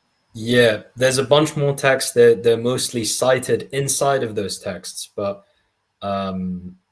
it's one of them is cited on this point in the Compendium of Social Doctrine. So the encyclical letter Solicitudo Rei Socialis, number 33. Centesimus Annus, number 21. Letter on the occasion of the 50th anniversary of the outbreak of World War II, point 8. Letter on the occasion of the 50th anniversary of the outbreak of the Second World War. Sorry, that's the same one. I don't know why it cites it twice for the same thing. Addressed to the Diplomatic Corps, numbers 7 and 8, 9th January 1988. Addressed to the 50th General Assembly of the United Nations, 5th October 1995, number 8. But scholarship traces the idea back through Paul VI to John the 23rd and beyond to much older authors. I found the text I was talking to you guys about. I will attempt to post the link in the live chat. Let me know if it doesn't go through. So I put at Michael and I put the link. Is it turning up or is it not going through? It's turning up. Okay. Yeah, that's the text. Boom. So this goes through assimilationism. So yeah, also just from an inside perspective, I come from a community with a very deep-seated identity for many different reasons. I see myself as indebted to the British people for many reasons, even from before my family arrived here, because they governed the region where I came from, and our status was maintained because of the mercy of the British government, etc., when we were over there. But also obviously I have a certain cultural adjacency to British people, but I'm not British, only on paperwork. I will never be British. I have my own ancestors. It would be just as much to rob somebody else's ancestors of their legacy and their descendants as it would be to rob my own ancestors of their legacy and me, for me to say that I am British. It's wrong to do that. And on the same basis, it's against the fourth commandment for me to pretend to be someone else. It's against the fourth commandment for me to pretend to be someone else and reject where I came from, and reject trying to get to know and benefit from the heritage that I came from. And everybody should take that into account.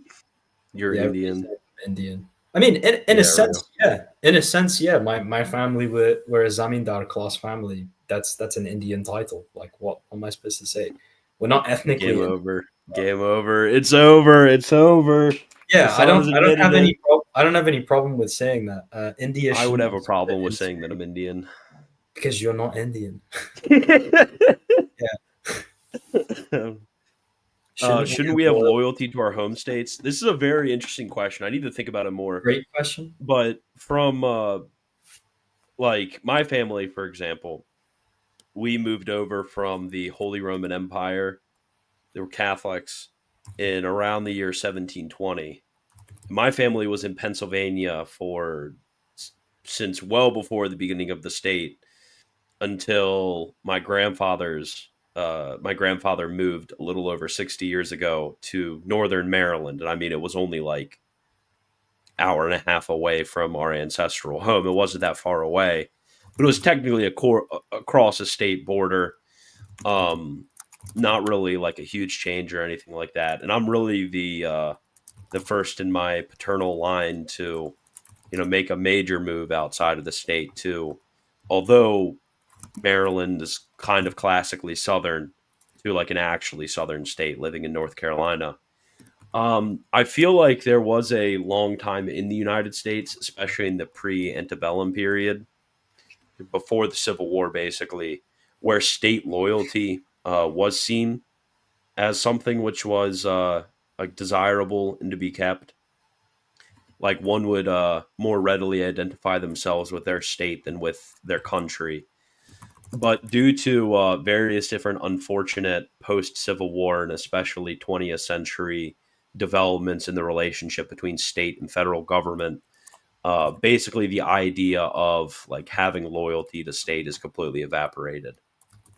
So I don't know if there can be a consistent theology of state migration which is drawn out, but at least me personally, I'm not really I don't really have big state loyalty.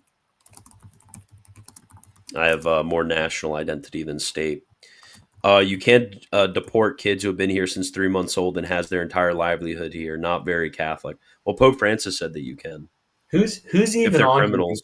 If But they're who's criminals, even arguing that we should send back a bunch of people who were 3 months old when they were brought across? Like, nah, it's send all there the there are 3 month olds. cases there are cases where it's necessary. If they're not a citizen and they go and murder somebody or rape someone, send them back. And if they want to be a citizen, fine, give them a citizenship and then kill them. It's not there's not much of a question here. That's not really to catechism change of you, Hassan, to say that we should kill I think them. you're wrong. I know, I know. I agree with you. I agree Yeah. with you 100%. Yeah, America is a vibrant melting pot of dreamers. That's so real. Okay.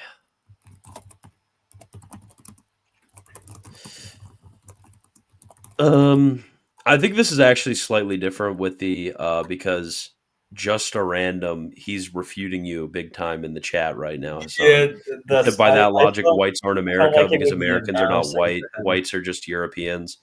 Well, I mean, I think America is certainly at least historically, like when you look at our immigration policy, has been regarded as a like a European descended country. And I mean, you could see this from the situation of Liberia and what happened after the freeing of the slaves. You can see this through the various immigration acts from the like 1890s to 1950s. You can see what was seen as important amongst immigration to our country. So I think substantially, like we could absolutely say that. But I mean, as Pius XII talks about, just because you have a certain national character which is closely aligned with like ethnic heritage, does not mean that one could uh, like necessarily exclude the fact that you may bring in another community into land that is currently not being used.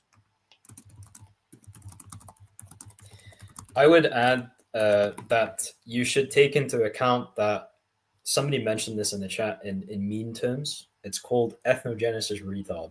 I agree with the sentiment and the substance, But basically, like African Americans, for example, are real people. They're not just Yoruba people who turned up in Oh, America. yeah. Okay. And white Americans are from many different backgrounds, but they've undergone the process of forging a common experience of a people. They've fulfilled what Pope Francis calls a mythic category, which isn't like made up. It comes from a philosophical anthropologist named philosophical social anthropologist named Rodolfo Kusch, who's a Brazilian from German ethnicity, whose texts are mostly in Spanish, but one or two of them are translated. But the most important one is untranslated. But basically, the idea is that American whites have actually become or are becoming an ethnic group over time, partially because of this radical integrationism destroying the different ethnic groups among white Americans, but also that there definitely was a common experience even before that radical integrationism of general white America that developed. Um, it's basically there's in America, you had all these different groups, and like Christian said, the immigration was like, can people be considered white? Because the question was, these people, will they integrate into this group of white Americans, into that culture, right? So that are they integratable? So there's famous cases, for example, there were Indians who were migrating who looked white and no one thought anything about it. But when other Indians started migrating, there was a famous case around an Indian guy who basically he was brown. So people said, I don't really think that we should consider this guy white. We should send him home. We made a mistake. There are famous cases in American immigration law in the past about this. So there's definitely an understanding of white Americans as a real group. But if you look at Europe, it's not the same at all. European people, only because of American influence, have started to think of themselves as a whole as white people. They have thought of themselves as Europeans, but even that is a later construct. Before it was just Latinity and the Byzantine world. So these things, if you do serious reading into this, it's much more complicated than to just say that like you have white Americans and European people and they're all white. It's much more complex than that. And there's the famous discussions over what exactly are the eastern borders of whiteness. Are Douglas people white? Because they're Indo-Europeans from the Western migration pattern, are Avars white people, etc., etc. So all these are like actual questions that need to be thought about if someone wants to claim that there is this huge like pan-white racial structure, whereas actually it's more so common ancestry and similarity rather than a certain common community experience, which is actually what bounds race, because race really the genetic commonalities of race are a function of the endogamy of race, which persists over many generations, and that endogamy of the race results in the genetic similarities. So, and the endogamy itself is a feature of that common experience of the race. So, it would be the OG Avars are still around in Dagestan. They still speak their language, but yeah, it would be wrong to basically just reduce everybody in Europe to white people, where everything else is just the language they speak. This is absurd, and I think it's disrespectful, especially to the very important Christian heritages of the various nations of Europe. Oh, bro, is Vatican.va down right now? Okay, no. No I was way, about that to would be I so was about bad. to die. No, I can't find in particular the quote I was thinking of Pope Francis on the Ordo amoris because somebody Mr. Chun Gus sent it to me. I can't find it right now, so I'm sending his a link to his catechesis um on old age. He said a bunch about it. He's also got his catechesis on the Ten Commandments. When he goes over the fourth commandment, he mentions it too. So there's a Okay, bunch of yeah. places. Yeah. On the Okay, I'm trying to I don't want to, you sent a super chat, so I don't want to, not give you anything to like at least Uh, okay, here's a link to Catechesis on the Ten Commandments, like a full link, so you don't have to go through the Vatican website for Pope Francis. I There want to you show go. you guys. There's I a want to link show to you it. guys a trick. So do this.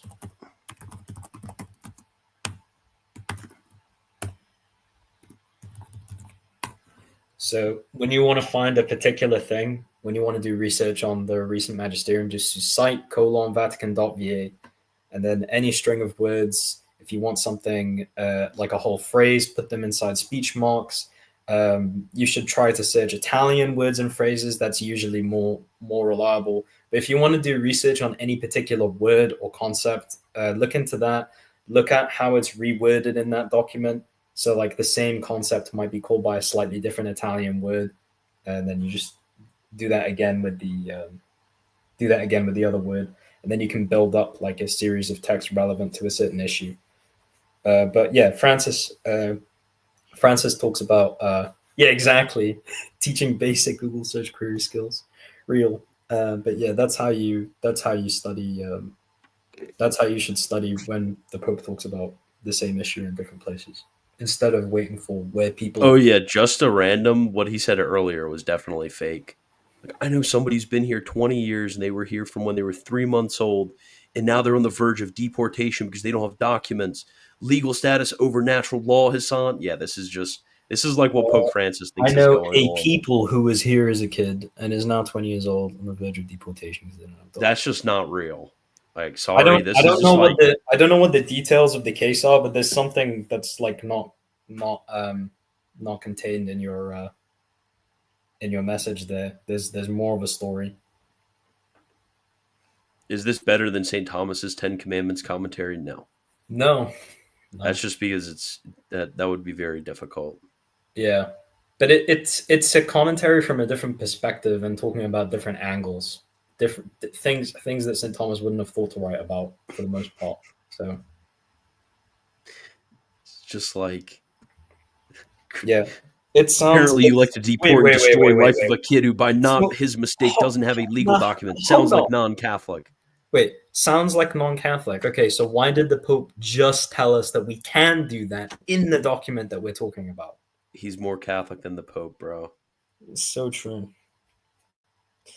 Yeah, well, a lot of these like American left-wing immigration junkie people who are like this.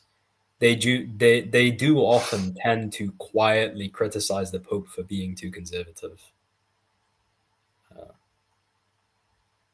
Also, how have you been in the US for 20 years and you don't have any legal documents? I think Do he you not have like means a driver's yeah. license, or like how did you work and do your taxes?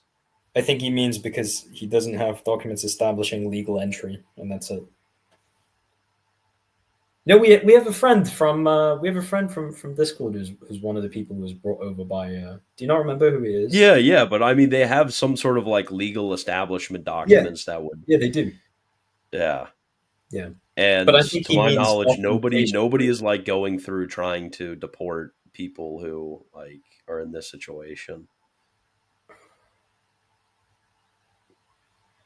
CF to Doc address to the 50th General Assembly of the UN 1995, abstracted from the fact of the papal address. How to submit if you hold the entity as illegitimate?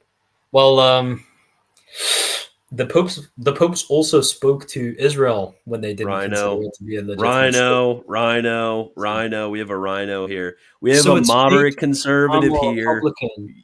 We're Dude, gonna there's so deport many you people next. who has We're deporting you next, by the way, Mister Just a Random. I'm sending ICE to your house immediately. You're getting dude. deported. We're Just deporting around. you. I have a question. Are you like one of those white people who never learned to speak their own language, or are you one of those other people who never learned to speak and write the language of the people that you moved in with? Which of the two is it?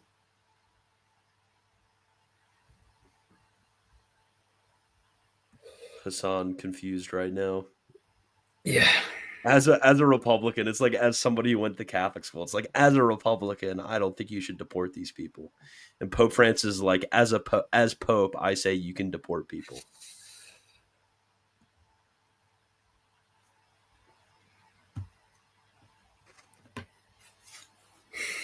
Okay. Why are you saying I'm turning into Sam Shamoon? I feel so bad now.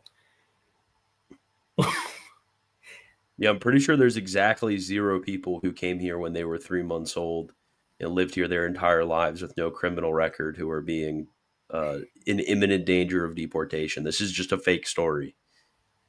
This is just fake. You're making this up.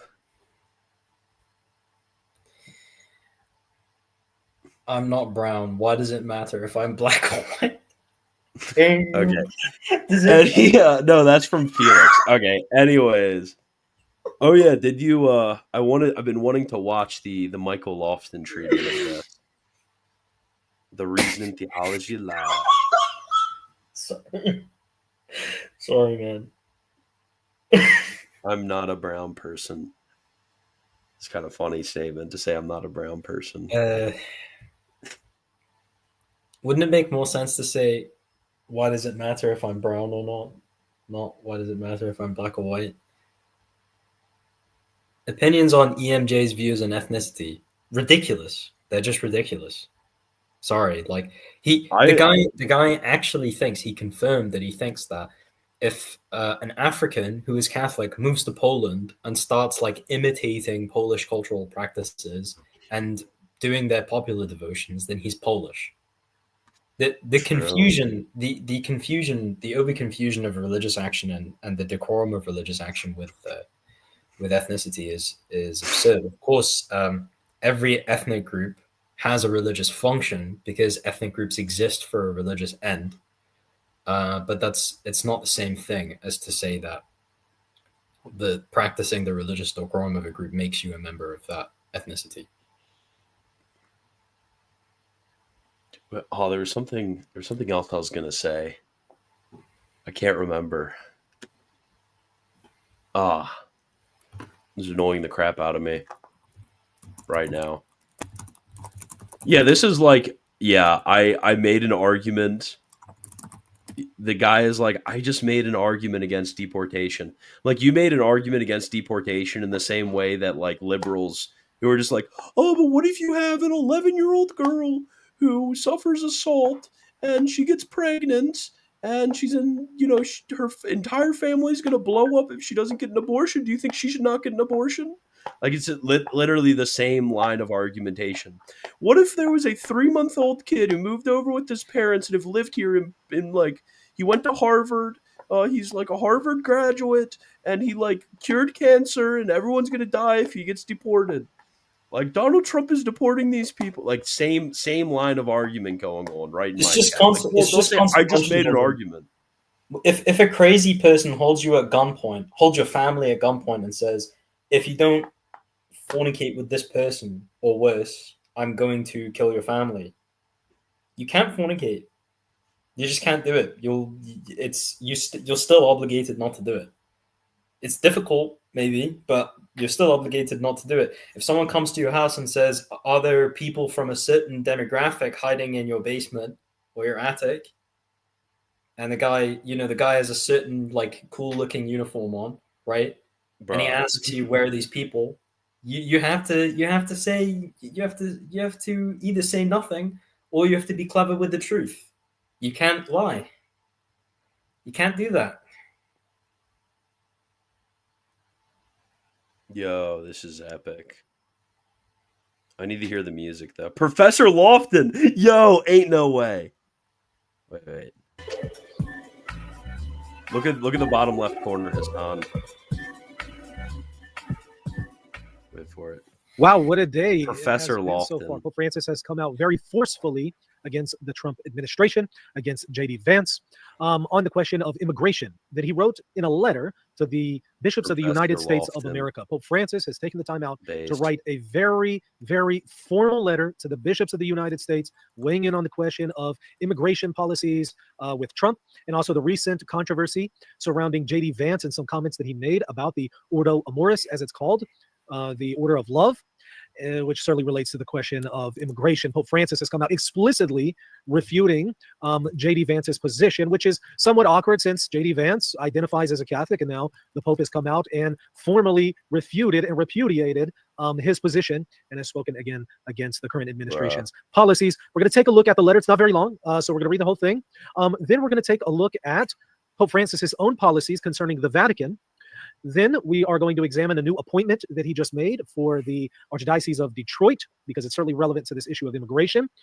After that, we're going to take a look at people who are offering critical comments of Pope Francis and others who are offering comments in favor of what Pope Francis has said. So I'm going to show you those who are critical of him and those... Wait, so Michael Lofton's going to start arguing against the Ordo amoris now as against Catholic teaching? It's so over. Who are completely on board with what he has said in this letter. So all of that is what's coming up today. But before we dive in, let me remind you, hit that subscribe button, hit the like button. It helps out this channel tremendously. Let's go ahead and dive into the letter. Like I said, it's not very long. So let's just read through the whole thing. Share my screen, and you should be able to see it right around now. Letter of the Holy Father Francis to the bishops of the United States of America. So this is a formal letter that he's writing to the bishops. There's not many of these from Pope Francis to the United States. So he says, "Dear brothers, to you in these delicate moments that you are living as past, that the people of Israel traveled as a decisive moment, but also the infinite and transcendent construct, even a cursory example apart from the difficult experience of being expelled from in a society and culture, something to consider. The Son of his voice more than we question, when Jesus did that, was it illegal? I don't know. Society and culture foreign to his own. Just quick question, when Jesus did that, was it illegal? I don't know. But something to consider. The Son of God, in becoming man, also chose to live the drama of immigration. I like Prince, which is considered the while Jesus, Mary, and Joseph, immigrant consolation or consolation of. Can we get rid of more of this, please? Please? No.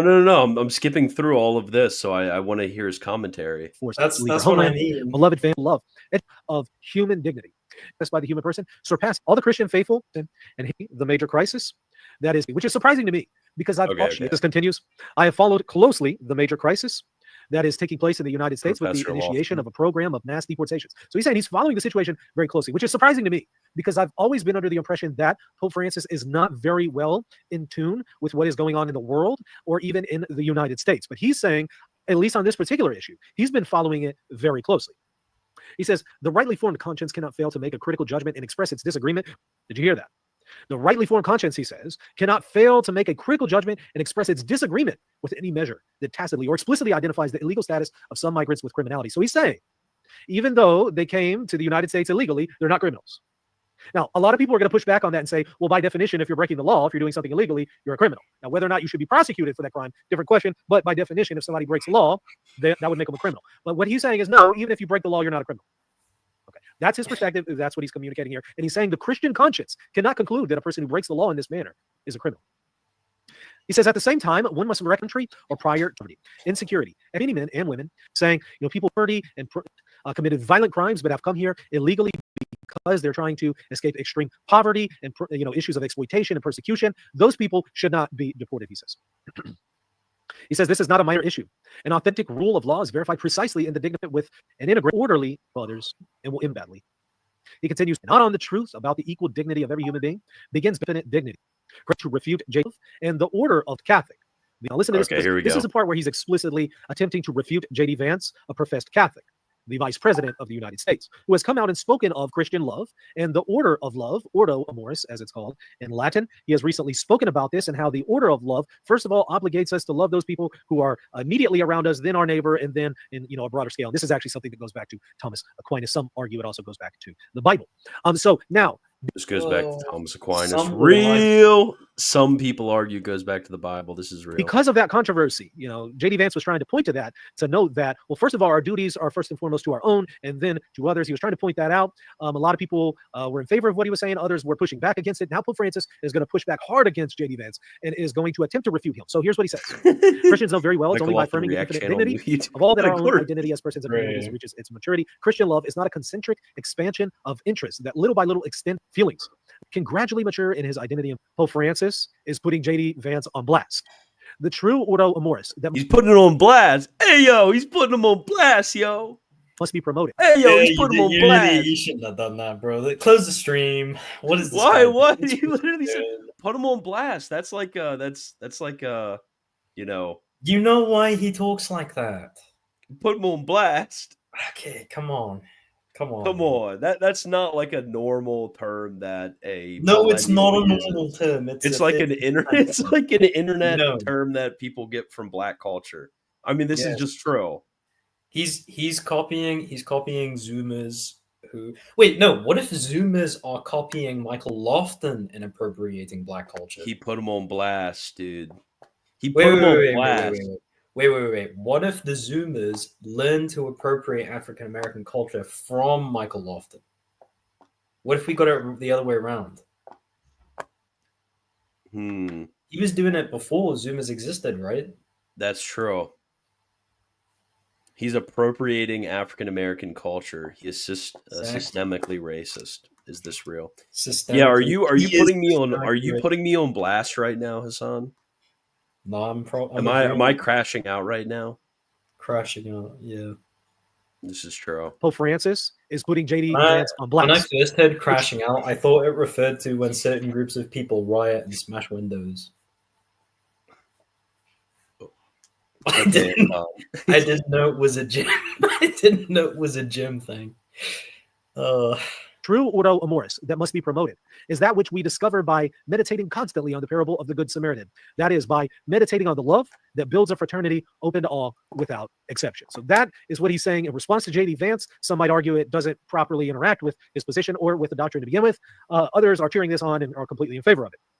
I do wonder what J.D. Vance is thinking at this moment. I certainly imagine it's quite awkward being a professed Catholic and having the Pope come out and undermine you in this kind of way, in such a very formal way. All right, he continues. I don't know. He's a vice president. If I was him, I would just send like a message to the Vatican saying, hey, can we have a meeting? You're the vice president. You could do stuff like that. But worrying about personal, community, or national identity, apart from these considerations, easily introduces an ideological criterion that distorts social life and imposes the will of the strongest as the criterion of truth. I recognize your valuable efforts, dear brother. God will richly. I exhort all the faith not to give in to with charity and together.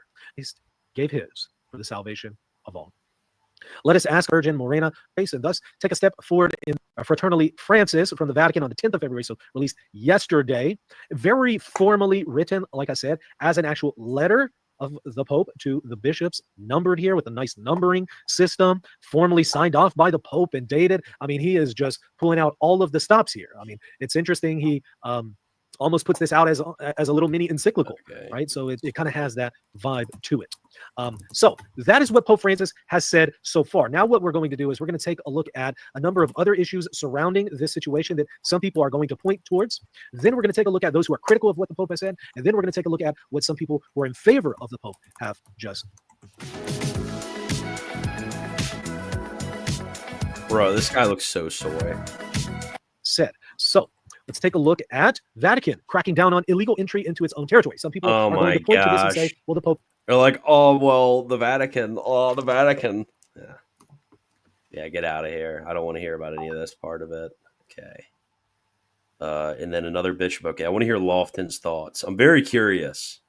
No, we have to do our research here. Crimes according to canon law. So some people are going to point out, okay, well, it's interesting. But in other situations, there's no discussion of excommunication or withholding communion. In those cases, what you'll get is bishops who come out and say, well, the Eucharist is not a prize for the perfect, and we shouldn't politicize the Eucharist.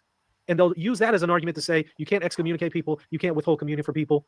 It's interesting, that argument doesn't appear to apply when it comes to this situation. In this particular situation, some bishops, like the new Bishop of Detroit, are more than happy to discuss options of excommunicating people, withholding communion from people, and other kind of pointed out. It's also this same bishop who has not two statement as in our country, anyway, all people of homeless because of families who reject them, who are rejected, bullied, and penalized, withhold communion. It's a very different tone. Okay, so some people are against Trump. These two are related. They're not part to and what he has said are such as Gloria Purvis. Here's one thing that she has come out recently saying. She said, when the Holy Father steps in to explain Ordo amoris, because a recent convert is spreading a false understanding of it, take note and understand that the recent convert is not a trustworthy source for explaining the faith. The Holy Father, the Vicar of Christ, is a trustworthy source. Well, some people are going to say J.D. Vance isn't a recent convert. I think he actually converted in 2018. Others are going to continue to say, yeah, he's a recent convert, and you got to side with the Pope. Others are going to push back and say, well, no, not necessarily, because what the Pope is saying here isn't necessarily magisterial in everything that he said. Others are going to say, yes, it is magisterial. So there's going to be a huge debate on how authoritative that actually is. Austin Ivory has also come out in favor of Pope Francis, saying, very unusual for a Pope to do this. So he's picking up on the fact that this is very unusual. Popes don't normally write letters to bishops like this. I mean, they do it on occasion, don't get me wrong, but they don't do it. Magisterial in tone and form, numbered, is meant to leave no doubt about where the church stands. Again, is he actually going to say what he believes? Others are going to push back and say, no, so there's going to be, again, some debate there. Also still in favor of controversy and rejecting any measures of the Good Samaritan, and he shares the letter. In opposition to what Pope Francis has said, border czar Tom Homan rejects Pope Francis's Pope ought to fix the cap, so he has a wall to protect himself against violence. Just merely broke the Vatican does penalize people who illegally in with that from. Let's watch. This is word. So he got also coming out against Pope Francis is the very controversial priest, another Father James F. And he says, probably critical. Say what he believes. Have to point out, in addition to some of the other issues that have been addressed already, and perhaps inconsistencies here, I do have to note that it is interesting. We see a letter to the United States bishops from Pope Francis on Trump and his policies on immigration, but I don't recall any letters from Francis to the United States bishops about Biden and his policies on abortion. Now, I do know Pope Yes, Francis, good point. Letters Okay. Something we all know. Yeah. Yeah. Wow. This is so inconsistent. Isn't that crazy? Now, can we hear? Wow. Guess I'm just wondering. Is he just going to tell a what? bunch of people that the Ordo amoris is false? Because Pope Francis said. That's what I'm curious. What if we suddenly remembered that the Vatican is politically compromised because of interest groups? How come Lofin is willing to be like, oh, that's crazy. There's this inconsistency here. I wonder who put that there. Why doesn't he talk about the people who put the inconsistency there? We know why he won't talk about it, even in private, because he is of a certain mentality. That's why. Yeah. I do recall when there were some attempts on part of some U.S. bishops to get Biden excommunicated. That was halted by Rome. I do recall that when one of the bishops attempted to penalize Nancy Pelosi, for instance, because of her positions, contrary to the Catholic Church, she was received in Rome and she was allowed to be given communion. When the local bishop said this she stuff did not makes be me given communion. mad. So it was clear that Rome allowed for her to receive conservative right-wing American. I hate it so much. The very low-level neocon mentality. The people who are like the epitome of the right-wing soy jack meme. That's what we're looking at. I hate this so much. The people who want the whole world to become they want to become an unhealthy beige. I hate it so much. Oh, but Hassan, the Vatican has walls around it. Boom. So true. Boom. Boom. Communion and completely undermined the authority of the local bishop on this matter.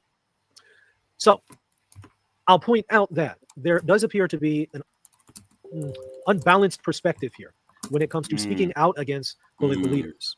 Also, I think a lot of people are going to conspicuously note that there is a very quick and swift reaction against Trump, Vance, Catholics who support so inconsistent. Some of those policies. But there has been silence on some of the other issues involving very troubling bishops and priests in the United States, in addition to other issues with Rome, for instance, dragging its feet on the Rupnik case. Wow. Because of situations like that where, okay, there's swift responses and consequences for some things, but then really long delays in others. A lot of people have lost confidence in what the Pope is saying. Whether that's right or wrong, a lot of people have lost confidence. And I think that Pope Francis is more effective if he was a little more consistent. Michael, this is what makes you admit that, Michael? This is what makes him what? This is what makes Michael admit that. This is exactly what I was saying before. The other day when we talked about the Father Sharon stream. He only talks about this stuff when he has some vested some deeper ideological commitment. Basically, that's the only reason. And the deeper ideological commitment is, I didn't say that at the time, but his particular brand of American soy conservatism. His particular brand of it. Whenever the Pope contravenes that, then he's got something to say. But anything else, he explains it away. This is real. By the way, just a random, I just posted a link to a book that collects together and discusses all of the earlier racial doctrine documents from around Leo XIII through to Pius XII. So if you wanna go through that book, it's by a South African theologian named Father Bonaventure Henwood. It's not just like some random guy. Prioritizing race over Catholic doctrine and natural law. No, race is a part of Catholic doctrine and natural law. Would be a lot more effective if he was a little more consistent in this kind of discipline, in this kind of reaction, in this kind of reputations. If he was more consistent all around. And also, if he cleaned house with some church affairs on matters of politics. The Catholic Church has always taught that the Pope does, and popes always have. But a lot of people are going to point out, but you first have to clean your own house first. Get your own house and order up your house. You're not going to listen to what you have to say as Catholics here in the United States.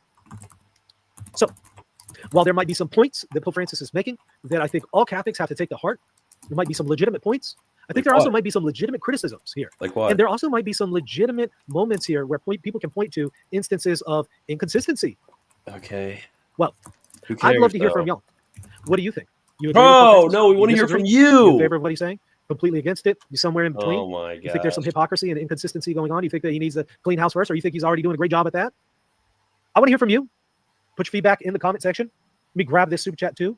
They're Christians, and everyone ignored it. They were Catholics.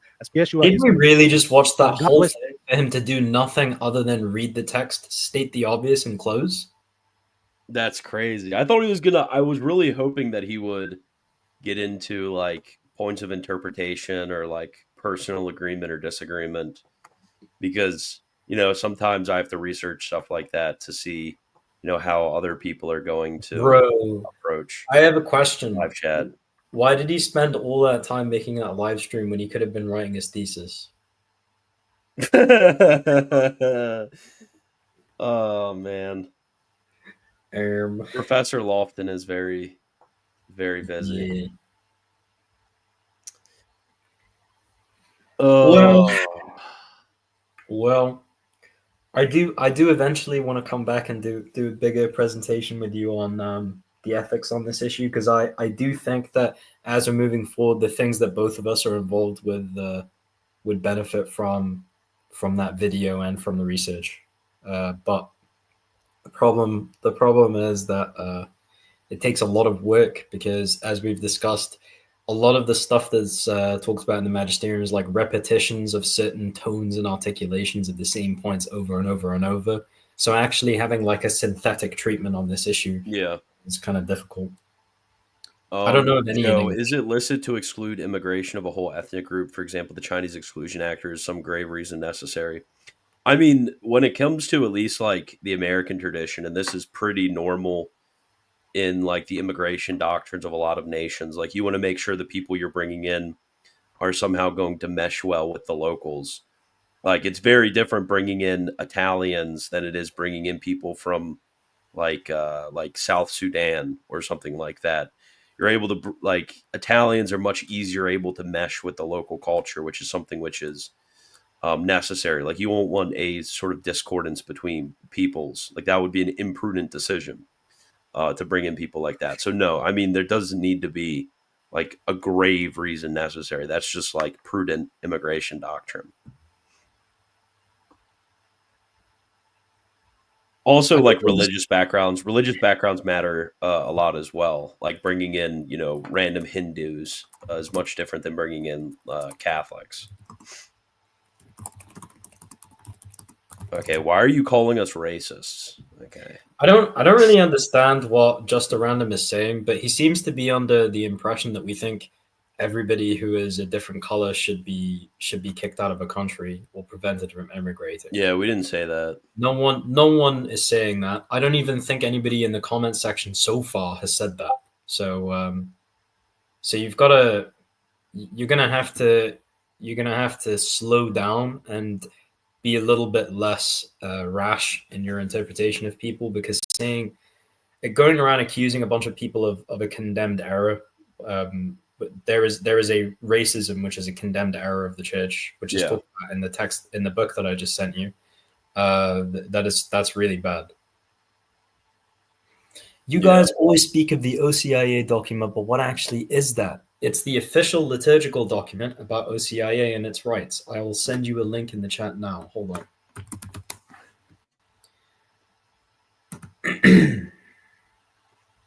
Can I ever pray imprecatory psalms against peoples, groups, nations, or is that just a joke? You can pray imprecatory psalms as long as you keep within the intent of the writing of the psalms. Like, for example, if you're like, often our authors will talk about how when we pray imprecatory psalms, we're merely talking about future judgment, as like a matter of how do I put it? Like, as a matter of like, in a prophetic sense, basically, like, if these people do not turn, then X will happen, and this is just, and we're exalting the justice of God in this. Or, I mean, in certain senses, this is taken in a spiritual sense of like the removal of the vice or the evil, but like not in the sense of like directly or immediately intending the harm rather than the reconciliation of people. The most proper Christian sense of the imprecatory psalms is against your own faults and against the demons, right? So But true. but the other senses, like the literal sense, is about like praying that justice be carried out against someone. It has to be considered that we hope for justice to be carried out through that person being made by God through grace to die to themselves in repentance. But we also, failing that, we want justice to be carried out against them in the plain way, right? So we clearly desire justice, but justice can be carried out through God bringing the person to repentance and causing them to atone for their sins, right? Yeah. Thoughts on the feud between religious hippie and war on beauty? I don't think you could have possibly asked me a question that I care less about. It's just kind of a funny question, which is why I brought it up. Yeah. Anyways, I think this is about it. I need to pack because I'm flying out early tomorrow morning to North Dakota, but I will talk to you all later. Thank you, Hassan. Hassan, give your general closing spiel about TavNet. So about TavNet, we are starting the first full year of 113 catechetical lessons, excluding Sunday liturgical catechesis on the readings of the Mass in relation to the Mass and the function of the readings in the Mass. So we are going to be doing like 4 sessions a week. In each class group, I have 2 class groups. It's going to be crazy. I'm going to die. And my friend Mathoma is definitely going to die because he's taken 3 groups. So you guys should keep in mind that there are a bunch of people all around the world who are in very difficult conditions. Some of them are even in the West and can't be baptized because of the way their families are, or the communities they live in are. And so please pray for the people who are going to be undergoing formation starting this next week for the next year. Please pray for please pray for us to learn a lot from this year's cycle. Please pray for us to engage with our own spiritual development properly so we can be a good example and gain the graces from God necessary to do a good job with what we'll be doing. And please pray that the students don't only learn the information, but also are educated in their wills, not just by gaining a bunch of new information. So we really need that. Again, if anybody, just a brief recruitment drive message, if anybody wants to help us out, contact me on my Discord, which I'm posting in the chat. Yes, Mathoma, as in YouTube Mathoma, is one of my best friends, and he's involved with TavNet, and he came with us to North Africa. So he's pray for him as well. If you want to help us out in any way, you don't have to become a catechist. You don't have to be a catechesis assistant. You don't have to do any of that. If you come along and you help us, if you befriend social stragglers who are finding it difficult to fit in and stuff like that, you're doing a huge job, because that person's soul otherwise wouldn't have been integrated into the spiritual life of the community. Somebody who isn't friends with anybody feels awkward when they get pinged for prayers. They'd rather be invited by someone who's their friend, who asks them to come pray with them, right? So there's so much you can do, even if you're just willing to be a friend to a few difficult people. You don't have to go and be a teacher. You don't have to go to some dangerous place with us. Don't worry about any of that. If you want to help, please do. We need people to come help. That's the brief statement about recruitment. And lastly, we are moving forward right now with the process of becoming a canonically recognized organization. So pray for us with that. We're trying to befriend the bishops in the Catholic Bishops' Conference of England and Wales. We're trying to make friends with the bishops and with some of their staff, and then we're going to make an application to become a formal lay association, so that we can start an official charity organization and start actually being able to do donation drives, partnership drives with people. So, reason I'm telling you guys all this is because in a few months, we are going to be in a position to give out a digital copy of a flyer to people. People can ask their priests if we can put a flyer out in the narthex of their churches. We're going to be in a situation where you can do some shilling of the social media accounts that are going up. And just as a prep for that, our social media accounts are going to be publishing a video about our patron, St. Nicholas Tavelich, the Franciscan martyr of Jerusalem, who was killed in the Mosque of Omar after an inspiration of the Holy Spirit led him and his friends to go and explicitly preach against Islam for the Catholic faith. And they were killed soon after this. And after this, many people ended up converting to the Catholic religion over a couple of hundred years after these martyrdoms. So all of that's in the works. If you guys want to help out with anything, then you're welcome to help. So please, if there's anything you can do everything you can. All right. That's everything. That's everything. Okay. Thank you, Hassan, as always. Hope you all enjoyed this. I'm going to pack and then go to sleep. But as always, God bless. If you really enjoy this channel, please consider becoming a patron at patreon.com/militant Thomist. At the first level, you get access to the private Discord.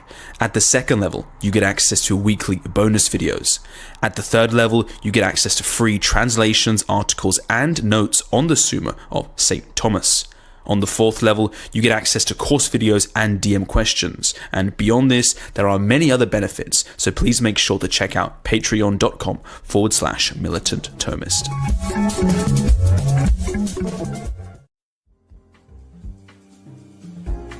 Do you want to have access to more videos and custom interaction whilst also helping out the channel? If so, please consider becoming a YouTube member. At the first level, for only $3 a month, get access to custom emojis to use in live streams and in the comment section. At the second level, for only $5 a month, get access to a weekly bonus stream. At the third level, for only $10 a month, get access to priority replies on all your comments. Click the join button below or the link in the description to find out more.